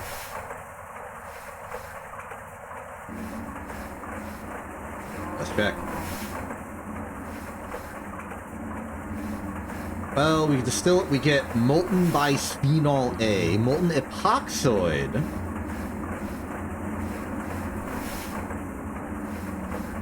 and diphenyl isophthalate. That's pretty much all the chemical reactor stuff. Electrolyzes it for carbon, hydrogen, and oxygen. That's pretty basic. Yep, seems like its main thing is fuel. And I will let it do its thing.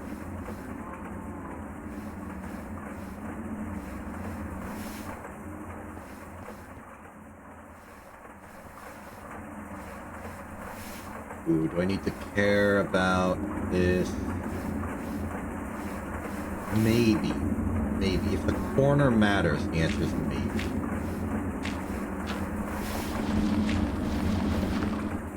I apologize for the ugly roof. It's an emergency measure against the peril of rain. Eventually, it will have a proper roof, and the peril of rain will not be a peril at all.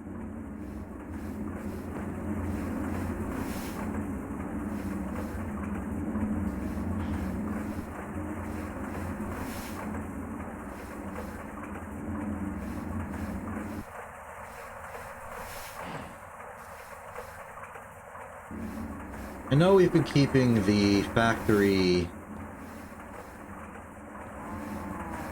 like simple and running good. I wonder / worry if this is not enough power long term.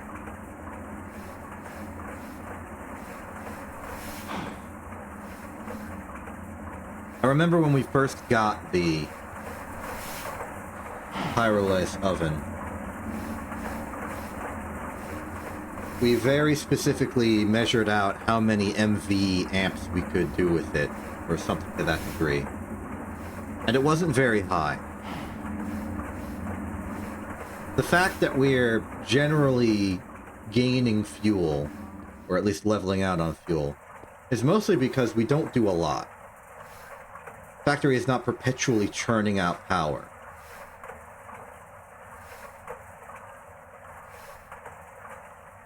But as we delve into the realm of infinite material process, if that process is going to infinitely be producing material, we are going to have to assume it is infinitely on. And that will make a permanent cut into the power we can use everywhere else. Until we're net negative doing nothing. Not a good spot to be in. So maybe our power needs will force us into action.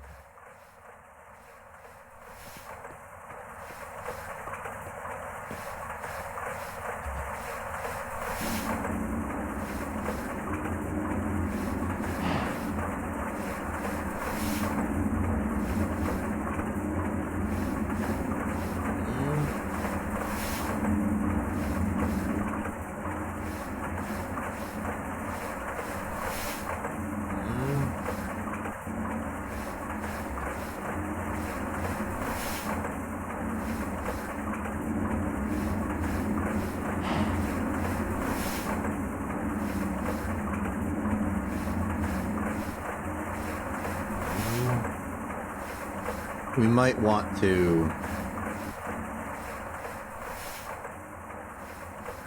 The distillation towers are not being used at full capacity. We can keep them as is. But we might need a second pyrolysis oven.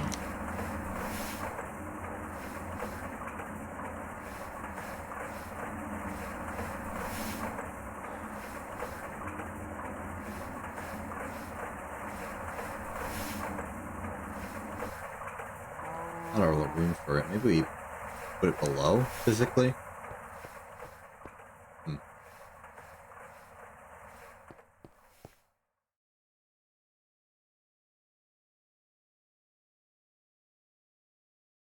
Well, either way,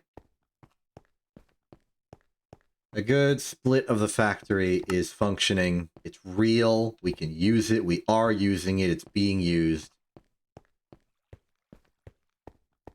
And this is all building up to our just general attempt at improvement.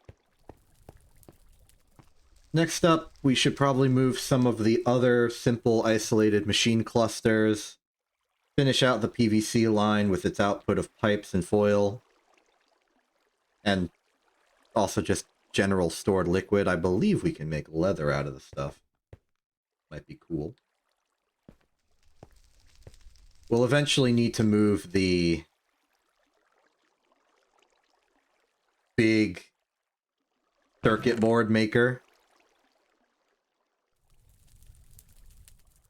Especially considering one of its major imports, hydrogen, is no longer local.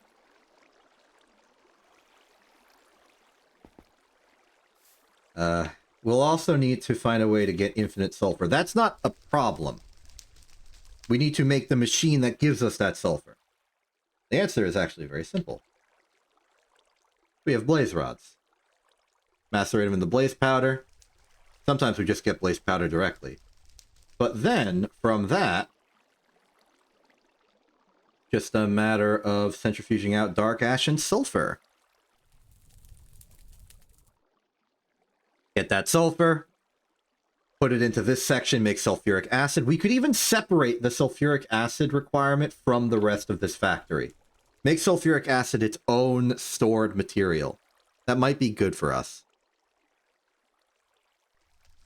From that, rest of the circuit board factory can go. We will need to accommodate its input of sodium, but that's from the salt maker. That's fine.